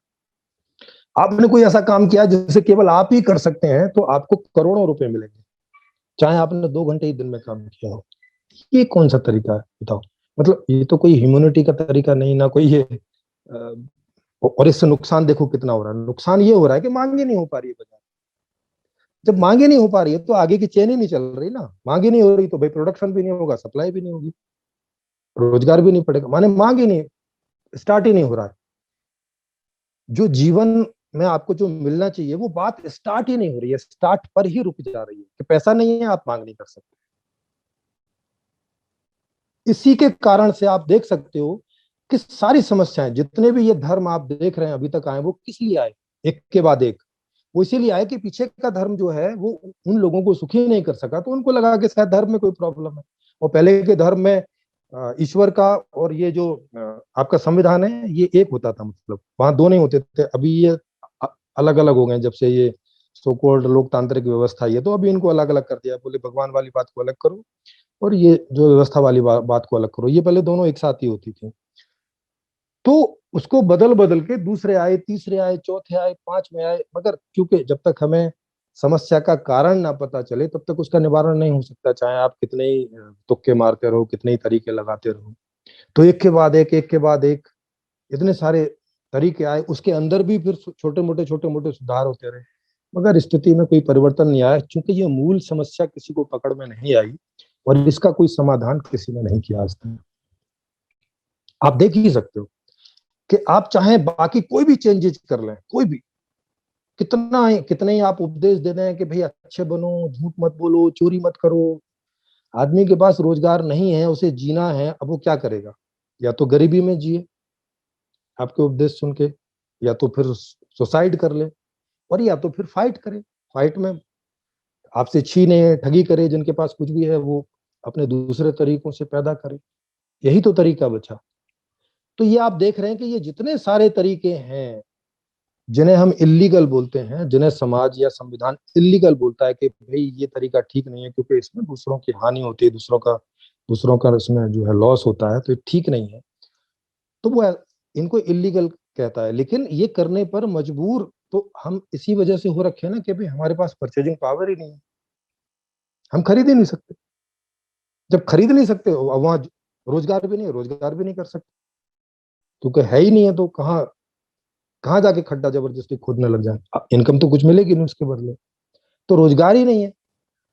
तो माने 90% आदमी तो इस अर्थशास्त्र की जो प्रक्रिया है इसमें आता ही नहीं, उसकी एंट्री नहीं हो पाती। केवल 10% लोग हैं जिनकी एंट्री अच्छे से रहती है, और बाकी 10-15-20% लोग हैं जो उसमें एनी हाउ जैसे तैसे एंट्री पा जाते हैं 10-20-30-40 हजार की सैलरी में, और वो वहां उनके एज ए लेबर बस बने रहते हैं, और बाकी सब वेलफेयर में चलते हैं कि दान से बस मिल जाए उनको, ठीक है भैया। तो ये स्थिति है। तो जब तक आप इसे नहीं बदलते तो बाकी आप कोई भी बदलाव करते रहिए, कोई भी आदमी को स्पिरिचुअल बना दीजिए, कुछ भी कर दीजिए, आदमी को ध्यान करवाइए, स्पिरिचुअल करवाइए, धर्म की किताबें पढ़ाइए, पूजा करवाइए, पाठ करवाइए, नमाज पढ़वाइए, प्रार्थनाएं करवाइए, चाहे जो मर्जी करवा लीजिए, वो कैसे सुखी होगा आप मुझे बता दीजिए। 5 किलो चावल 2 किलो आटा खा के कैसे वो सुखी होगा? फ्री का कैसे होगा? वो पॉसिबल ही नहीं है। कैसे कोई सतयुग आएगा? कैसे कोई जो है कैसे उसको ये सब चीजें प्रोवाइड होंगी? क्योंकि लिख तो कितना भी अच्छा अच्छा रखो, आज के भी संविधान में कई सारी बातें बड़ी अच्छी अच्छी लिखी हुई हैं, लेकिन वो धरातल पर उतरती है कि नहीं उतरती? क्यों नहीं उतरती? क्योंकि आप देखेंगे सारे लोग ऐसे बोल रहे हैं, सरकार बोल रही है बजट नहीं है, मतलब उनके पास पैसा नहीं है, क्योंकि पैसा भी कहाँ से आएगा उनके पास?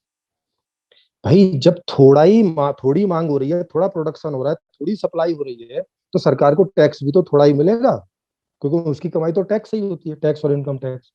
तो जब थोड़ी सी हो रखी है तो थोड़ा ही मिलेगा उनको। तो वो भी 50 वादे करके आते हैं, कोई एक दो मुश्किल से पूरा कर पाता है, वो भी आंशिक रूप से, क्योंकि कैसे करें भाई? हर काम तो पैसे से होता है। आपने अर्थशास्त्र ऐसा बना रखा है कि बिना पैसे के कोई काम नहीं होगा, वो चाहे सरकार करे, चाहे कोई भी करे, चाहे मैं करूं, चाहे आप करें। तो इस अर्थशास्त्र ने सबको ऐसे ऐसे करके नीचे पे सिकोड़ा हुआ है, हर एक को, वो चाहे कोई भी हो, कहीं पर भी किसी भी पद पर बैठा हो, उसकी अपने तो बल्ले बल्ले, ठीक है, वो 2-2.5-3 लाख रुपए की तनख्वाह ले रहा है, सारे नेता इतनी इतनी तनख्वाह ले रहे हैं, उनको बहुत सारी फैसिलिटीज भी हैं, मगर दूसरों का वो कुछ नहीं कर सकते, क्योंकि होता तो सब नीतियों से है ना, होता तो सब जो व्यवस्था आपने बनाई है उसका परिणाम आता है। नहीं तो कितने सारे स्टैंडर्ड हैं, आप सोचिए, डबल स्टैंडर्ड, ट्रिपल स्टैंडर्ड, सरकारी का अलग, प्राइवेट का अलग, प्राइवेट में भी बहुत सारे। तो ये कोई न्यायपूर्ण व्यवस्था नहीं है अभी जो चल रही है, और इससे तो आप लोग सभी सहमत हैं। मगर इसमें सबसे बड़ी क्या प्रॉब्लम है और रूट प्रॉब्लम क्या है, वो ये है। हालांकि मैंने मेरी किताब में सारा समाधान दिया है, उसमें नया पॉलिटिकल मॉडल भी दिया है, उसमें एजुकेशन मॉडल भी नया है, उसमें दर्शन भी नया है, उसमें सामाजिक मॉडल भी नया है, उसमें पारिवारिक मॉडल भी नया है। ये पूरा एक कंप्लीट स्ट्रक्चर मैंने उसमें दिया है, जिसका नाम है संपूर्ण समाधान, इस किताब का नाम। और इसके लिए एक यूट्यूब चैनल भी है, ULM हिंदी करके, जो आप देखते हैं, तो उसको यूट्यूब पे जाके देखेंगे, वहीं ये किताब आपको फ्री में मिल जाएंगी, PDF और ऑडियो में। इसमें पूरी तरह से बताया हुआ है, क्योंकि आज का समय इतना ही था कि मैं आपको इसको अच्छे से क्लियर करना चाहता था इसको बहुत अच्छे से कि इसी से सारी जो प्रॉब्लम खड़ी हो रही हैं वो आपको इसी से हो रही है। चाहे आप जितने मर्जी अपराध देख लें, छोटे से छोटा अपराध से माने झूठ बोलने से लेके और बड़े से बड़ा बड़ा अपराध तक माने युद्ध तक चले जाए आप, युद्ध जिसमें सैकड़ों हजारों लोग मरते हैं और छोटा सा क्या आपने छोटा सा एक झूठ बोल दिया, तो छोटे से छोटा अपराध लेके और बड़े से बड़े तक का अपराध आदमी मजबूरी में करता है, कंपल्शन में करता है। झूठ क्यों बोलता है? क्योंकि उस झूठ से या तो वो किसी दुख से बचने की उसको संभावना होती है तो झूठ बोल देता है, और या तो कोई फायदा हो रहा होता है, कोई फायदे की संभावना रहती है कि ये झूठ मैं बोल दूंगा मुझे इससे फायदा हो जाएगा। नहीं तो आदमी तो कोई पागल है नहीं कि ऐसे ही बस झूठ बके जाएगा सारे दिन, किसी पर्पज से बोलता है। वहां वहां सच बोलता है जहां उसे सच बोलने से फायदा है, जहां जहां झूठ बोलने से फायदा वहां वो झूठ बोल जाता है। इतने सारे उपदेशों के सुनने के बावजूद भी वो भी बचपन से ही उपदेश सुने आते हैं कि ये करो, ये अच्छा है, वो अच्छा है, ये अच्छा है, लेकिन जब धरातल पर बात आती है तो वहां केवल वही अच्छा है जिससे हमें लाभ होता है और वही बुरा है जिससे हमें हानि होती है, क्योंकि सारी चीजें उससे हो रही है। अच्छा घर उसी से मिलना है, सोसाइटी में इज्जत उसी से मिलनी है, सारी सुख सुविधाएं उसी से मिलनी है, जीवन का सारा सार तो उसी से मिलना है। वही नहीं है तो मतलब क्या हुआ फिर जिंदगी का? मतलब क्या हुआ फिर किसी ध्यान धारणा समाधि का? मतलब क्या हुआ फिर ऐसे लोगों का कि जो समाधि लगा के बैठे हैं और इन समस्याओं का समाधान नहीं कर पा रहे, ऐसा ज्ञान वो प्राप्त नहीं कर पा रहे हैं? मतलब क्या हुआ इन सब चीजों का? तो ये ये ये सारी चीज है। मैंने जो इसकी जगह जो मैंने दूसरा अर्थशास्त्र दिया है उसको रखने का तो मेरे ख्याल है यहाँ पे उतना समय नहीं होगा, क्योंकि मुश्किल से कितने 10 मेरे पास कितने 10-15 मिनट है, 4 मिनट पर है। जी जी हाँ 4 मिनट हो रहे हैं, तो 4 मिनट में तो मैं वो नहीं रख सकता, लेकिन उसके मैं आपको उसके उसके जो प्रभाव होंगे वो मैं आपको बता देता हूँ मोटे मोटे, क्योंकि उसमें पैसा नहीं है। जो मैंने नया अर्थशास्त्र बनाया है उसमें पैसा क्यों नहीं रखा आप समझ सकते हो, क्योंकि पहले ही कदम पर पैसा आपको रोक देता है आपकी मांग करने से, पहले कदम पर ही रोक देता है आपको। मतलब आप इस पूरी अर्थव्यवस्था में पहले कदम पर ही रुक जाते हैं क्योंकि आपके पास पैसा नहीं है।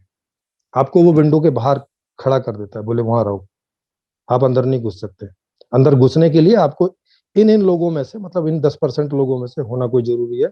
अगर हो जाते हो तो आ जाओ, नहीं तो आउट ऑफ द, वो एक विंडो बना हुआ है बीच में अर्थशास्त्र का। चूंकि उसमें मैंने पैसा हटा दिया, पैसा हटा के वो कैसे पूरा वर्क करेगा वो तो आप उसमें समझेंगे, या मैंने बहुत सारे वीडियो बना रखे हैं यूएलएम यूट्यूब पर, जो यूएलएम हिंदी है यूट्यूब चैनल पर आप आके वहां पे देख सकते हैं। वहाँ 300-350 से भी ज्यादा वीडियोज हैं जो हर एक चीज को एक्सप्लेन करते हुए हैं।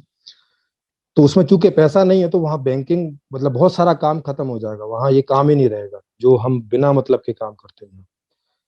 बैंकिंग नहीं होगी, इंश्योरेंस सेक्टर नहीं होगा, शेयर मार्केट नहीं होगा, खरीदना बेचना भी नहीं है उसमें। वहां खरीदने बेचने का झंझट नहीं है, ना कोई कुछ खरीदेगा ना कोई कुछ बेचेगा, ना वहाँ कोई इन्वेस्टमेंट है, ना वहाँ कोई बिलिंग है, ना वहाँ कोई टैक्स सिस्टम है।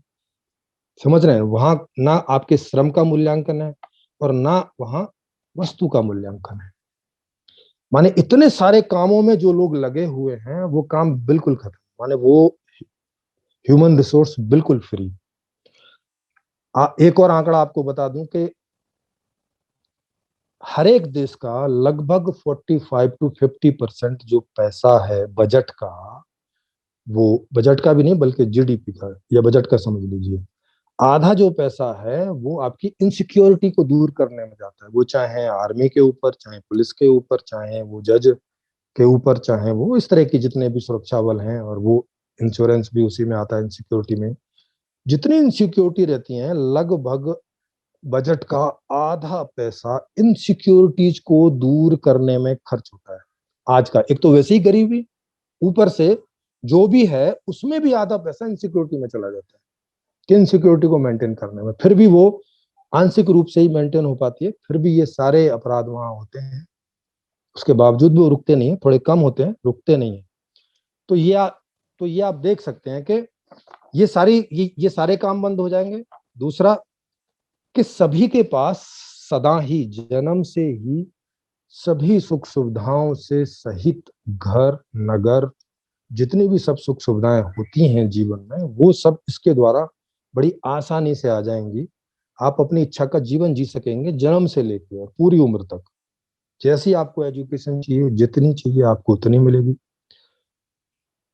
जितना जो रोजगार चाहिए वो आपको रोजगार मिलेगा, आपकी इच्छा का ही। उसमें इस प्रकार से सेटिंग की गई है कि 25 से 50 साल के जो बीच के लोग हैं उन्हें केवल रोजगार करने का अनिवार्य है। उसके नीचे और उसके ऊपर रोजगार का, उसके ऊपर अनिवार्य नहीं है, इच्छित है, आपको कंटिन्यू करना है कर सकते हैं। 25 तक कोई रोजगार नहीं है, 25 तक आपकी स्टडी है और ट्रेनिंग वगैरह है जो भी होती है। तो इससे आपकी इच्छित वाला ज्ञान, इच्छित वाला कर्म माने रोजगार, और इच्छित वाला भोग माने प्रोडक्ट्स एंड सर्विसेज, आपको जो चाहिए आप सिंपली मांग करते रहेंगे। इस प्रकार की उसमें एक ऐसी व्यवस्था बनाई है ऑनलाइन कि आपको जो भी चाहिए रहता होगा उसकी आप मांग करते रहेंगे और वो आपको प्राप्त होता रहेगा। वो मांग व्यवस्था के पास पहुंचती रहेगी। व्यवस्था उस मांग के हिसाब से, जो रियल मांग होगी, जिसमें कोई अवरोध नहीं है। अब जैसे पहले पैसा नहीं था तो आप मांग नहीं कर सकते थे, अब कोई अवरोध नहीं है, आप बस मांग कीजिए और वो आपको उसका प्रोडक्शन होकर और उसकी आपको उसकी डिलीवरी हो जाएगी। इस प्रकार से वो पूरा का पूरा सिस्टम जो है वो उसमें रहेगा। मेरे ख्याल है शायद पूरा हो गया सर।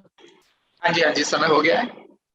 जी जी जी, क्योंकि मैं आपके समय का ख्याल रख रहा हूँ तो हाँ जी, इस हम वजह से इस बात का ध्यान रखेंगे क्योंकि ये एक केवल शुरुआत होती है कि कोई जी जी नया वक्ता जब मंच पे आता है तो वो एक ट्रांजैक्शनल चीज नहीं है।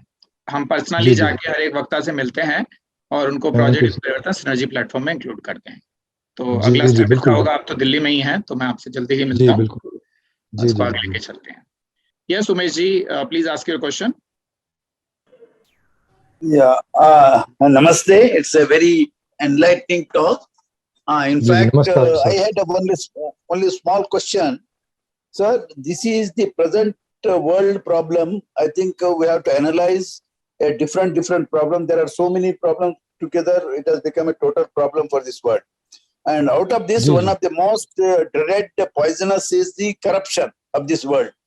And जी corruption जी and all these things are leading for this particular big gap between the poor and the rich, and rich are getting richer and richer, and the faith in the whatever the management anything is totally away. Even the poor people are right from their point of view, because they are not having an opportunity to come up in the life. And इसमें how to get rid of this corruption is the dreaded cancer in this world. Can you enlighten on this, please? जी जी thank you sir, thank you for the question. Sir, जैसा कि मैंने आपको बताया है कि उस नए जो संपूर्ण समाधान व्यवस्था है उसमें पैसा ही नहीं है, तो पैसे के रूप में तो करप्शन ऐसे ही बंद हो जाएगा, नंबर एक। नंबर दो, पूरी व्यवस्था ऑनलाइन है। नंबर तीन, सबको वहां ऐसे ही सब कुछ प्राप्त है, जिसको जो चाहिए वो ऐसे ही वो जस्ट ऑर्डर करेगा उसको मिल जाएगा। तो अब वहां करप्शन के लिए ना तो आवश्यकता है, माने ना तो कोई आप कुछ इकट्ठा कर सकते, वहां ऐसा कुछ है नहीं जिसको इकट्ठा करना है, क्योंकि मनी के रूप में ज्यादातर लोग इकट्ठा करते हैं, तो मनी वहां है ही नहीं है। दूसरा ये है कि आपको जरूरत भी नहीं है, क्योंकि आपको जो चाहिए आपको सब मिल रहा है। आप ना तो अपने बच्चों पे निर्भर हैं फाइनेंशियली, ना तो आपके बच्चे आप पर निर्भर हैं। इवन पति पत्नी भी एक दूसरे पे निर्भर नहीं है, उन्हें भी अपने को जो चाहिए वो खुद सीधा व्यवस्था से मांग करेंगे और उनको सीधा मिल जाएगा। बच्चे भी सीधे व्यवस्था पर ही डिपेंड करते हैं, तो एक दूसरे पे वहां कोई डिपेंडेंसी ही नहीं है। तो ना तो भ्रष्टाचार की जरूरत होगी, ना तो वो पॉसिबल हो पाएगा किसी तरह से, क्योंकि एक तो पूरा सिस्टम ऑनलाइन, नंबर दो वहां पे कोई जरूरत नहीं है किसी को कुछ करने की, क्योंकि सबके पास सभी कुछ ऐसे ही उपलब्ध है, सिंपली सीधे तरीके से लीगली। जी ऐसा ही पीवाईपी वाइस सिटी मॉडल है, उसमें भी यही चीज है। उसको हम लोकलाइज्ड अबंडेंट सर्कुलर इकोनॉमी भी कहते हैं कि जो जी ये जी डिमांड एंड सप्लाई की जो सिस्टम्स डेवलप किए गए हैं, इसमें टू मच ऑफ सेंट्रलाइजेशन जो क्रिएट की गई है, जिसकी वजह से कुछ ही हाथों में वो पैसा जो है जाता है। उसको चेंज करने के लिए जो लोकलाइज्ड सिस्टम्स हैं उन पे फोकस लाना पड़ेगा। Top thin and bottom thick वाला सिस्टम बनेगा और बाहरी डिपेंडेंस कम से कम होती चली जाएगी। तो और इसको अगर एक एग्जांपल के तौर पे देखें तो भोजन के रूप में फॉर्मूला होगा कि ईट what you produce and produce what you eat. तो वहीं पे वो बनाएं और वहीं पे खाएं। बहुत सारा इंपोर्ट एक्सपोर्ट की जो एक एडिशनल नीड जो बन चुकी है, जिसकी वजह से ये सब मुनाफाखोरी ये सब बीच में आता है, वो सब हटना शुरू हो जाएगा। तो नहीं सर, मैं पैसा काफी रखेंगे तो सर पैसा रखेंगे तो इस समस्या से निजात नहीं पा सकते बट अगर पैसा ये रखेंगे। सही है सर हमने आपके ऊपर एक्सपेरिमेंट्स कुछ एक्सपेरिमेंट्स हुए हाउ हैं। Much practically it is possible. हाँ उमेश जी, ना आपका ये विचार। हाँ हाँ सर। हाँ मोहित जी, जी, आप इस पर हमारे तो साथ ही बात गए थे ऑरोविल इस पर में। तो तो बात ऑरोविल करेंगे। एक जी, एग्जाम्पल के तौर पे हमने देखा था, जहाँ पे इस तरह का एक्सपेरिमेंट हुआ है कि एक कॉमन वॉलेट के रूप में जो है सोसाइटीज बने। और एक मानव चेतना विकास केंद्र इंदौर में हमने देखा था कि वहाँ पे भी वो कॉमन वॉलेट सिस्टम है। तो ऐसा ही हम PYP वाइस सिटी में ये कॉमन वॉलेट सिस्टम और पॉइंट सिस्टम बना सकते हैं। और इसमें विस्तृत चर्चा कर सकते हैं फाइनल डिटेल के लिए, जैसा कि आपने बताया कि आपके यहाँ भी एक ऐसा प्लेटफॉर्म है और हम भी एक ऐसा प्लेटफॉर्म हमारा भी है जिसको हम वाइज वर्ल्ड कॉन्फ्रेंस कहते हैं। तो उसमें इसका चर्चा आगे कर सकते हैं। तो बहुत बहुत धन्यवाद जी। प्रेमजीत जी, आपसे और बहुत कुछ थैंक यू सुनना बाकी है। तो एक नया सेशन जो है हम 1-to-1 वाला जल्दी ही बनाते हैं और उसमें जी इसको जी आगे चर्चा करते हैं। मैं कुछ जो जी प्रश्न और आएंगे मैं इनको कंपाइल करके आपको भेज दूंगा, तो आप जी भेज हो सके तो इन दीजिए। सबके उत्तर जो है आप कर दीजिएगा। जी, और मैं अपने चैनल पे आपको ऑलरेडी है ना जी, इनवाइट वो भी करता भेज हूँ कि दीजिए। वहाँ पे समय की जी वहाँ की समय की कोई प्रॉब्लम नहीं है। मैं आपको लिंक भेज दूंगा और वहाँ आप जो भी आपके पास है वहाँ एक एक करके कोई कोई भी एक टॉपिक रखेंगे, वहाँ उसको अच्छे से एलोबरेट करेंगे ताकि लोग समझें और लोग उसमें सवाल करेंगे ताकि वो अच्छे से क्लियर हो जाए। तो इस तरह से वहाँ पे हम लोग करते तो मैं हैं। जी आपके जो चैनल के लिंक्स हैं वो ऑडियंस को भी भेज दूंगा। तो जी सारी भेज दीजिए। अच्छी मैच्योर्ड ऑडियंस है यहाँ पे, बहुत से लोगों को मैं पर्सनली भी जानता हूँ। तो जी सभी लोग बहुत अच्छा इसमें योगदान कर पाएंगे। बहुत बहुत जी धन्यवाद। Thank you sir. Thank you very okay, much to all of thank you, thanks. So this brings us to the close of today's session. I would request all the audience to keep joining us for next of the 4 days as well. There is a lot of additional insights and gyan coming our way in next 4 days as well. So I would like to invite my colleague Garima Verma to share the vote of thanks for the speakers today as well as the audience and team members. Thank you Hitesh sir, बहुत बहुत धन्यवाद प्रेम जी, सिरोही जी, मजा आ गया, बहुत कुछ समझने को मिला। Thank you ma'am. So formally starting the vote of thanks. Honorable Chief Mentor, Mr. Hitesh Chandel ji, honorable guest speakers of the day, dearest team members, and our most valued audience. A pleasant greetings to this wonderful gathering. I, Garima Verma, an integral team member of Project Yug Parivartan Synergy Platform team, feel privileged to propose a vote of thanks in front of all of you. As we express our gratitude, we must never forget that the highest appreciation is not to utter words, but to live by them. First and foremost, we thank the Lord Almighty who has designed and refreshed our souls with a sweet stream of blessings. Thank you, Lord.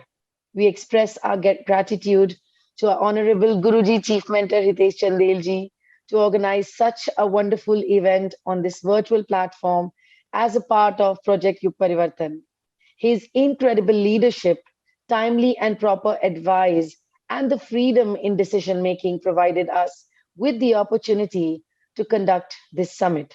We have been fortunate enough to have eminent persons from different regions to share their views on the need and design of Golden World Order or Satyug. We are sure that the participants must have benefited by attending the first day of this 5 days Project Yug Parivartan Global Summit 2022. I must mention our deep sense of appreciation for Acharya Sri Dr. Sachidanand Bharati ji, who has chosen God's own country, Kerala, as his Karma Bhumi to contribute in bringing the world out from the clutches of dark age. His thoughts were highly inspiring and give us guiding light for proceeding towards our PYP mission at Bharat level and the rest of the world. It is heartening to see a lot of synchronicity in the vision, and we look forward to synergize with him in whatever ways possible. Further, we are grateful to Ms. Kamakshi Paramji for emphasizing on the need of happiness all around in the golden world order. We have learned that a simple thinking like happiness can sometimes become difficult to achieve. It was heartening to see that simple solutions like helping our neighbors can produce the happiness in the world. Her concept of meditative leaders synchronize well with the self-actualized leadership concept of Project Yug Parivartan. I would also like to express our sincere thanks to Dr. Sam Paul for his appreciation of PYP concept in beautiful words. His mentioning of self-actualized biblical leader gels very well with PYP vision and SALDP. He has very well related the current situation of war and economic crisis in the world and the imminent dangers that can pose to the sustainability of life and humanity on this planet. His clear pointers towards solutions are quite elaborate and convincing. And last but not the least, our fifth speaker of the day, Mr. Premjeet Sirohiji, has been instrumental in revalidating what PYP Synergy platform has been saying of late. A new constitution of the world and not for the individual countries is what we need urgently. And the best minds and souls of the world must come forward to draft the same. Thanks a lot, Sirohi sir, for your valuable insights. Hearty gratitude to all the speakers who generously accepted our invitation, spared their precious time from busy schedules, and shared the valuable knowledge and expertise with us. Thank you, dear sirs and ma'ams. I hope all participants today would have gained a lot of insights into the deep subject of an ideal or utopian world order, which is urgently needed to be established before it becomes difficult for anyone to do anything substantial to save the humanity from the clutches of dark age. I'm sure that the upcoming days of the summit will bring a lot of value to every participant's life. With this, I would like to hand over the mic to Chief Mentor Hitesh Chandel to inform the audience about the agenda of tomorrow's sessions and then formally close today's session. We look forward to your continued participation in the next 4 days of the summit as well. Dhanyavad. Thank you. Thanks, Garima, for wonderful summarization of the event that unfolded today. And tomorrow also, we have a lot in store. We are inviting 4 more speakers. We'll have a session from Ms. Nidhi Behelwats, who is founder of Story of Souls. We'll start the session with the synergy meditation post, which this session will happen. And then from 5 p.m. to 5:45, we'll have a session by Mr. Jayaraman Iyer, who is founder CEO of Inactivity-Based Cost Management, IBCM.